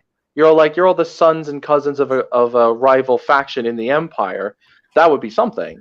But that circumstance comes real quick while they protect that one person who's being hunted. Suddenly, they're all being hunted because they're aiding and abetting. But again, that still makes it about that one player. What I'm talking about is if all their backstories revolved around this, is what I'm talking about. The problem with making a player character the center of a story is now you've got to keep that character alive, and then that diminishes the game. I'm going to say one other thing though is it's not just that aspect. I think the other part is, when we talk about balance and things, a lot of it is how much screen time do you get as being the center of the story? There's that balance, and if the one character is the driving motivator, not only do you have to keep them alive, which is fine if they're an NPC and all the other players agree to it. That's to me that's an NPC character. Then I don't mind keeping them alive. I don't even have to roll. Okay, they get shot. What are you going to do? What are you going to do about this? It's okay, but that's where it comes down to. It is there has to be so much buy-in from the very beginning, and players need to find out that's why are you together. It's one thing like, oh, okay, and to be fair, is OSC. If you look at the original D&D, they popped in and out. You popped in and out. Okay, you're not going to be the main character for this story because the campaign is the world itself, and. But if you're playing with the same group week after week and you're all together, you kind of want to build a story together, and you don't want to feel railroaded because one player decided that I'm going to do, I'm the king, or I'm the prince of so-and-so, and you are going to reestablish me on the throne. So, the last thing I really want to touch on this stream is in terms of ideas. In terms of coming up with scenarios for people who are running evil campaigns, what sort of scenario options are there for the more story-based games? Obviously, Conquest. If it's a Crusade. Yeah, I mean, if you're going to another country, like I did with my Line and Dragon game, although I framed it as you guys are invading a realm ruled by evil demonic forces, so your side are the good guys. They won't do any of the bad stuff that the evil guys are doing because this is Shakespearean. But that was just a contrivance so that the players understood you guys are the good guys. It's fine. But in terms of running an evil game, though, it would just be wanton. It would be conquest for the sake of power, of conquest. Yes. of conquest. Yes. There's also, or to maybe to scourge a greater evil, like your devils fighting against demons or something like that. There's also the being part of an evil cult. Imagine, for example, turning the module against the cult of the reptile god on its head, so that you're now working for the spirit Naga. That might be interesting. It could be. When you're trying to add to the cult. That was the end result of the one I ran it. The one survivor, because they ended up getting killed by the Naga at the end. But the one survivor had been charmed by the Naga, and since he survived, we continued the game with him, and he was now an agent of the Naga, going out in the world trying to recruit. I must say, Mr. Ace Eric, that is most splendid. It was delightful. Yes. Yes. There's the old trope of working for a thieves guild or an assassins guild. That's it can be difficult to keep the stories going, I think, with that one, because you've robbed one merchant, you've robbed 100 merchants. And that does lean itself more towards your roguish games, your thieves and assassins. There's also the fact that there's not many monsters that are not evil aligned for you to kill. That's kind of the other side of it. Well, at high level, I agree. At low level, you can find dinosaurs and bears. I mean, a lot of the natural world has a lot of evil. but if you're fighting those for a long time, other evils. Oh no, you're not. No. I mean, again, for this to work, you've got to break away from the idea of the cosmic forces a little bit, and work more towards evil being a sign of selfishness, working for yourself, or working for an evil group rather than a cosmic entity. So, evil orcs will fight other evil orcs. Evil characters would fight other evil characters. They will also fight other good characters. So other adventuring parties would be a good, or how about a kingdom of elves, or that nice jolly little village of gnomes that live in the next dale. These can all become enemies. Or if we're going for a city crawl, you could have basically kind of this small little war going on, this war of espionage going on between different sects of different evil cults. Mm-hmm. Between the Thieves Guild, or there could be monsters underneath. There, like one could be a demi-lich to a Sirac, or another one could be to Demogorgon, or to Asmodeus. To two different evil deities. Yeah, well, you could have multiple if the city is big enough. Like, what would be an example? You're thinking Waterdeep? Something the size of Waterdeep. Yeah, Waterdeep. That's a very good example. Or even evil factions following the same deity. No, our interpretation of that deity is right. No, ours is right. What's actually funny is that the PC, like the PC's one, is correct because they're actually talking to the evil deity. You know, maybe. It really depends on what the players are. Again, I think a lot of it is that. Maybe it's just from my perspective, to get an evil campaign that works well is it takes a lot more effort and much more mature players. Yeah. Whereas a lot of us is, for good, it's very easy to say, well, the king calls you in, please rescue the princess. Well, it doesn't matter if you're neutral or good, because everyone keeps talking about Conan. What are you going to do? Well, Conan wants revenge, and I'll get revenge by taking the princess. Oh, okay. Well, all right, fine. I'm in. Yeah, I want to kill Thulsa Doom. I want to kill Thulsa Doom. That's it. Like, he's not even saving the princess for its own sake. He just wants to really fucking kill Thulsa Doom. Well, even then, at the the one part where it goes over and like, oh, okay, we'll just steal the princess back because she's worth money. No killing Thulsa Doom. And he's like, all right. So they grab the princess and run away. And it's not until that you can do it that way, and that's why those are pretty easy hooks and adventures. For evil characters, they're gonna be like, well, if we kill Thulsa Doom, do we take over the cult? Do I really want to do this? Do I, guys? Or even they would probably hold the princess hostage for a double reward. and then sell her into slavery anyway and kill the king. Oops. I think can do that. I think K5K's nailed it here though with rule 1: aim your evil outside the party. Yes.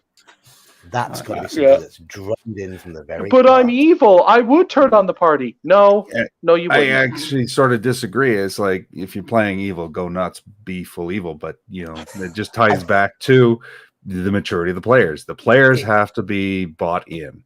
You don't want to create bad blood at the table. It might end up that way, but if it to last more than one session, I think you've got to start off at least.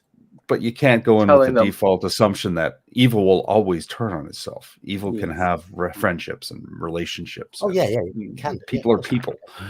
Yes. So, and like demons and devils might behave like that, but you're human beings. If you're going to turn on your friends, even if you're evil, there has to be a reason other than you're evil. Other than I'm just evil. Yeah. Because that goes back to what I'm saying. That's not interesting. That's just boring. Yes. All right. So. Well, and a lot of times when I was a kid, a lot of the players, they wanted to use evil as an excuse. They could kill off other players and do, it was like, I'm going to win the game by killing everyone else off. And when you're playing with an established group, it's like, if you're going to kill us off, we're not going to play with you. And it's self-defeating just from that. Yeah, and the DM would just say, if I were in that situation, it's like, okay, then an angel shows up and takes your character's head off and restores those PCs. So anyway, I just simply said character just if they actually. Well, again, I've dealt with it before, but part of it just comes down to it's different. I'm going to bring this up one other thing, which is it is different if you and the player say, hey, look, you're going to betray the group at a certain point, and you lay it out, and you're going to work at that, and with the understanding that okay. At a certain critical time in the game, there will be this. But all players should understand that could happen. And because I've heard a few people say they lost friendships when they did that, even though the game was great, but the people felt so betrayed in it because they didn't know so-and-so was evil that they ostracized the guy. You're like, okay. Everyone has to understand what's going on with that. Here's one. I'd say it can be. It's running party is doomed to survive. Anybody can run when in the face of death. It could be a simple morale break, even a good character. The key is how you portray the consequences of your choices. A good aligned person who flees, who runs away when his friends are in danger. It's not that he won't do it. It's like he feels like garbage. He will make amends. And here's the thing. Here's the thing. I don't necessarily think it is. There's some cases where it might be, but here's the difference. If basically it's you have the chance to save them and you walk anyway, or you turn to help the evil, then it is evil. And that's not just evil, that is betraying the party. And that's where I'm like, no. Again, if the players are okay with it, this is where the ground rules have to really come in. So far, it's not that you can't make great stories. Sometimes the best stories have that one critical betrayal, and you're like, oh my god! But the players have to be able to buy into that and say, we might have a betrayal in the game. Just be aware of it. Don't take it personally. We're trying to make a good story from this, and everyone seems like, "Oh my god, a story!" No, look, you can. Still I think because D&D is such a gamist kind of game, and people do get wrapped up in it, and I just am at the point where I'm just going to head it off at the pass. I'm like, most players aren't. I'm just going to be honest. I'm just going to say it.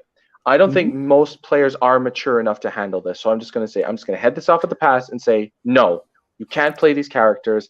End of discussion. It's nice to say, well, if you're mature enough, maybe we just have to come to the assumption that most players just aren't. But that's a fair point of view for your game. It's you lay down the law. I'm going to say here, Mobius, if you're truly evil, you stop, you enjoy the screams and cries, and you go to the Mercenaries Guild, hire a group of mercenaries to go back in to reclaim the stuff from their bodies. Their treasure, yeah.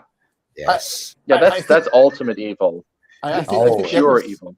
The other part is we have to remember how Gygax used to play with this with a gaming group. that was week by week, where the players and the characters changed every night. Mhm. That's part of the thing that, because even when you're looking at it, is if your character's out for 2 or 3 weeks, unless you're on vacation, odds are you have like 2 or 3 characters out there, and it makes sense that they would be running good and evil. It's like, oh, I played good on this day. Let me go play an evil character on this time, and the parties would get mixed up and jumbled, and you weren't sure who was going to be there that day, and No, but a lot I of get, us but the play point, with the same point, characters every time. it's just the point that I was driving at. It's just people, and I don't blame people for getting attached to the game because they like playing the game and people are passionate about this.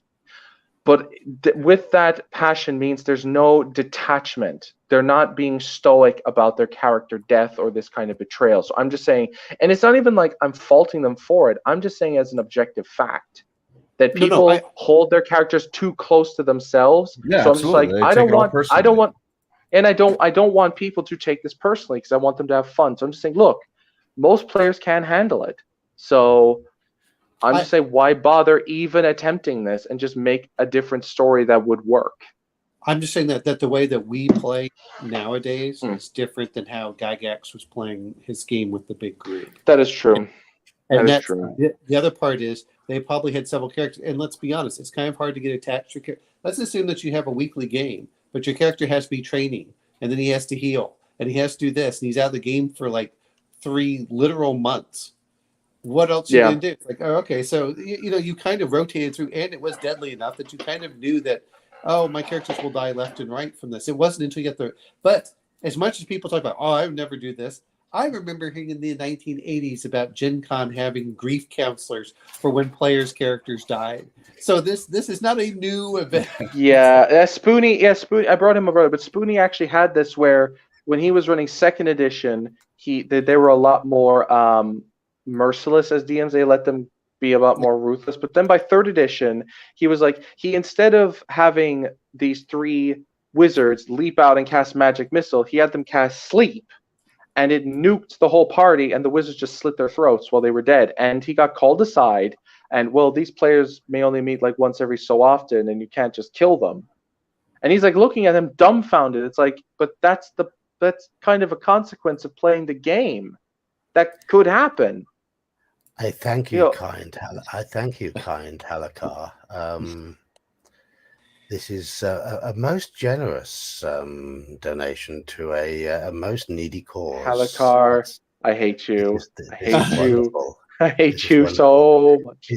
And it has been said that when it comes to evil, my accent is useful. Perverted.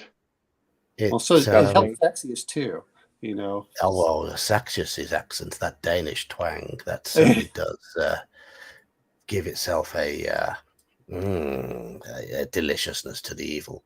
But yes, you certainly said it after one game, Omanal, that portraying the bad guys, having an English accent,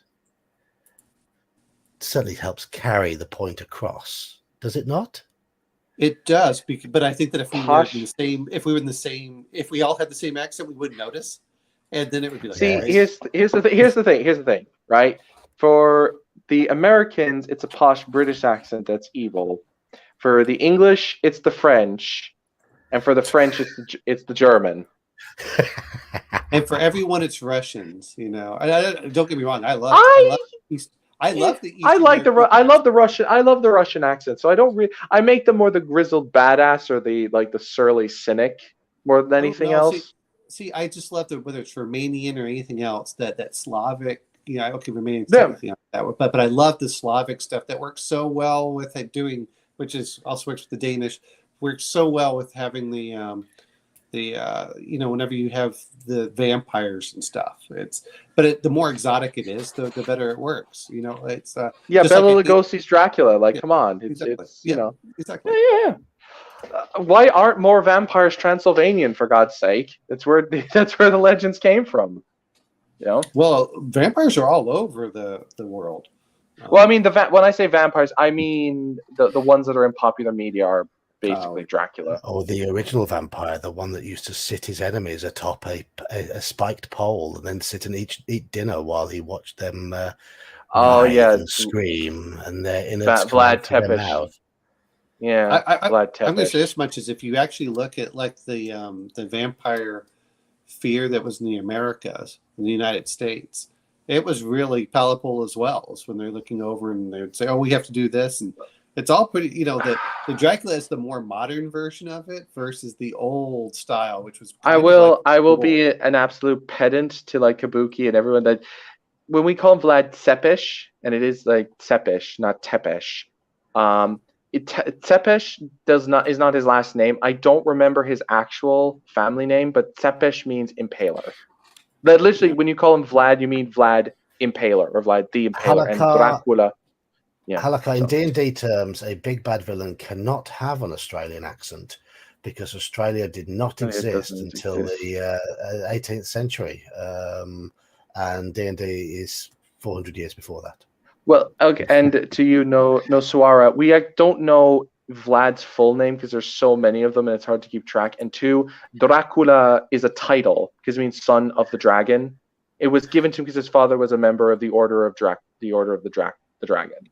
So that's not his last name either. So, and yeah, Hans Gruber. I'm going to say now that if there ever was an actor who was superb at playing bad guys, it was Alan Rickman. Christopher Lee.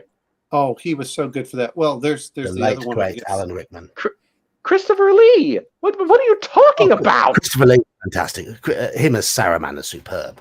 But and come on, but as Dracula, he actually played Dracula as well. Come on, he's literally the scene where they're holding up crosses and he's going is where we get clerics turning the undead. But, so Alan Rickman as Hans Gruber was superb, but also King John. No, sorry, not King John. The Sheriff of Nottingham. Sheriff of Nottingham with Alan Rickman. I haven't seen that film in years. Oh, he was superb. Oh, God, that film was so good.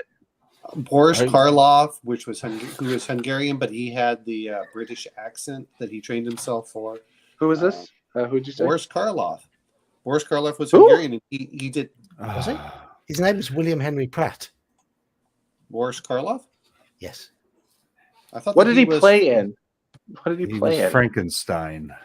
And he was also in Dracula. You need to go brush up on your classic movies there, DK. Yeah, I know I do, dude. There's so many of them, right? I don't have infinite time. Excuse me. I guess I was Mummy. wrong. I thought that he was. I guess it was just Bela Lugosi that had that. But fuck off, General Bela Nut. Lugosi, who's famously dead, undead. Yeah. According to one of the original Gothic songs, bit of Bauhaus. Yeah. Blah. Well, I'll tell you. I do not say blah blah blah. Well, you should. It's funny. It is. Yeah.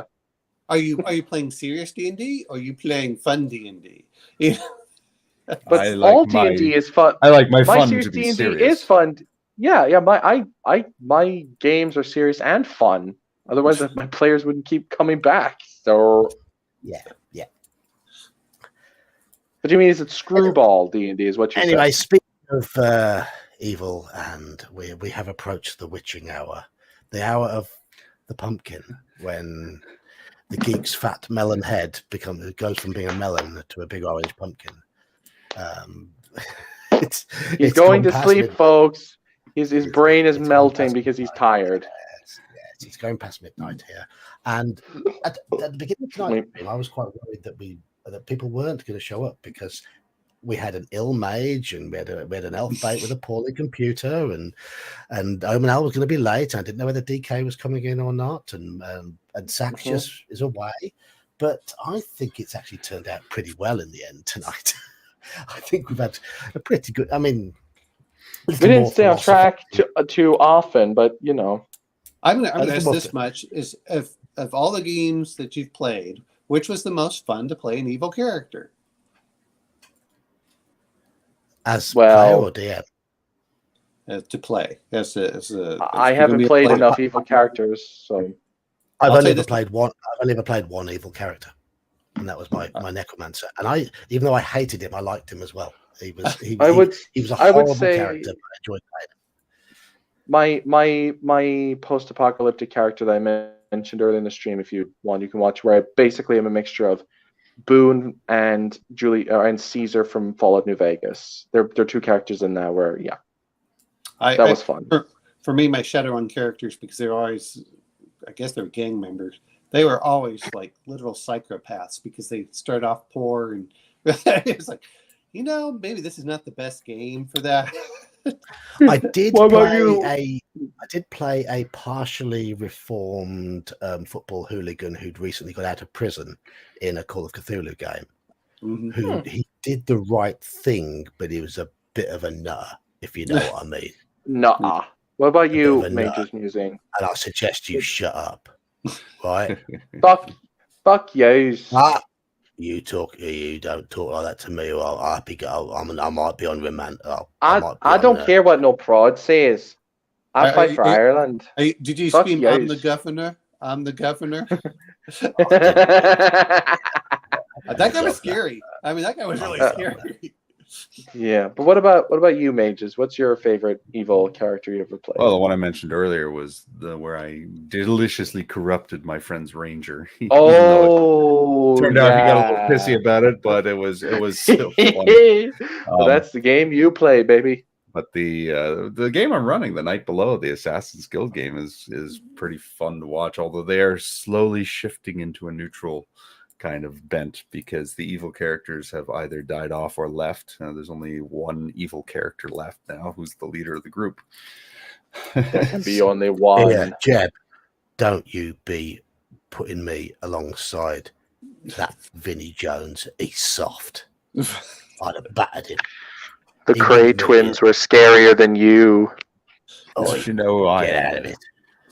But no, I have to admit, I mean, one of the things I like about Call of Cthulhu is it really allows me to get my teeth into some really horrific villains, and especially a particular vampiric character who may or may not have made appearances in a few streams from time to time, who I'd like to get involved again. I certainly says, and Monsieur Federic. You do know that if you ever throw a vampire at Skittles, he is going to try to chop its head off. You do know this, Geek. You know, the one I didn't like the most was Rigo. Rigo was the one I hated the most for all your villains. What was wrong with Rigo? What was wrong with him? I mean, well, Fenelek is like the proper evil, and Rigo was just the kind of evil that deserves to die. Oh yeah, he was devious. He was properly yes. devious. Yes, he was. Yeah. Rigo was good in the first adventure. He'd been corrupted by the book. That was the thing. Was he good? No, I just remember him go up, kill off these peasants. You know, like, well, you can. Oh shoot yeah, him yourself. Okay, he wasn't good. He was. He wasn't good. But... He just wasn't as evil as he became. You know, I mean, they're only. It's all relative. It's all relative. It's all relative. You know. He was doing a job. I buried them. Removing peasants from their suffering. I mean, geez. Well, I mean, I put a bullet in his brain and then smashed his head into the ground, and was the end of it. Yeah, and you lost yours the next day.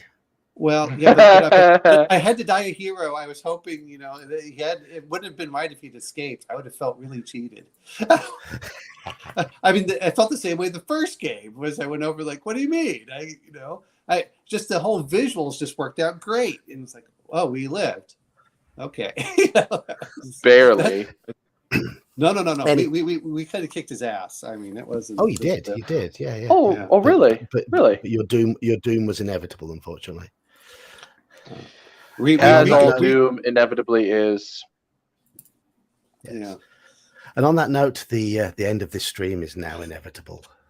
So I just want to thank Elfbait for popping in earlier. He was here for a good couple of hours, and he's been streaming this to his own channel tonight. It's like a shared stream. I got to start doing that myself now that it's an option. Yes. Yeah. Yes. If ever I start And, doing YouTube stuff, I may have to do that as well. Yes. Thank you, Omanal and DK, and thank you, Sean, as well. Do you want to shill your channel, Sean? You got anything in the pipeline? I do. I have a few videos that got delayed because my voice was shredded, but obviously I think I can start recording again. I've It's got a improved as the review. stream's got on. Yeah. I've been taking in water and liquids as we've been going too. Good man. I saw the D&D movie on Friday. I'm going to review that. I want to talk the OGL controversy, catch up. I kind of missed the boat on that when it happened, but plus, of course, more review caps. I've got 4 for each, 4 of Night Below and 4 OSE review caps, just kind of sitting there waiting to be produced.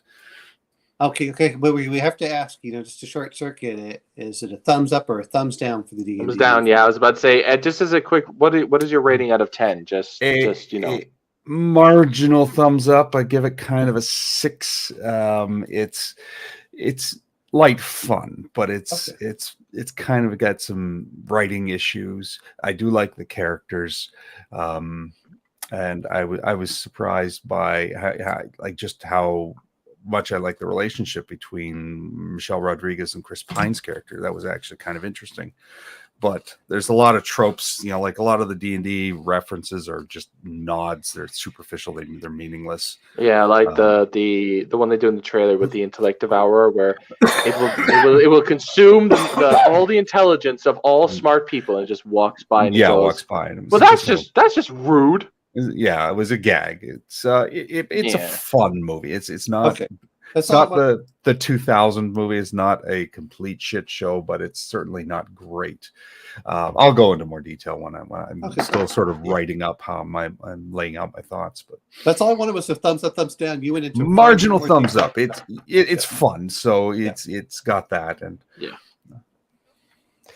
And on that note, I'm going to bring this stream to a close. Thank you all for contributing. It's been entertaining as always, and thank you everybody in chat. Been the usual mixture of bickering and some in there we've had some constructive comments, and it's what you expect from chat these days. But thank you for taking part. I'll be back again this Friday because I haven't got a fundraiser to go to this Friday. For those who weren't here at the start, we raised £700 last Friday, and I won money. Hey, and I have spent. I've bought another fighting fantasy book as well. Right, so I shall see you all Friday and again next Wednesday. Take care till then. This is Bye. I'm the old geek, and good night all. Bye bye.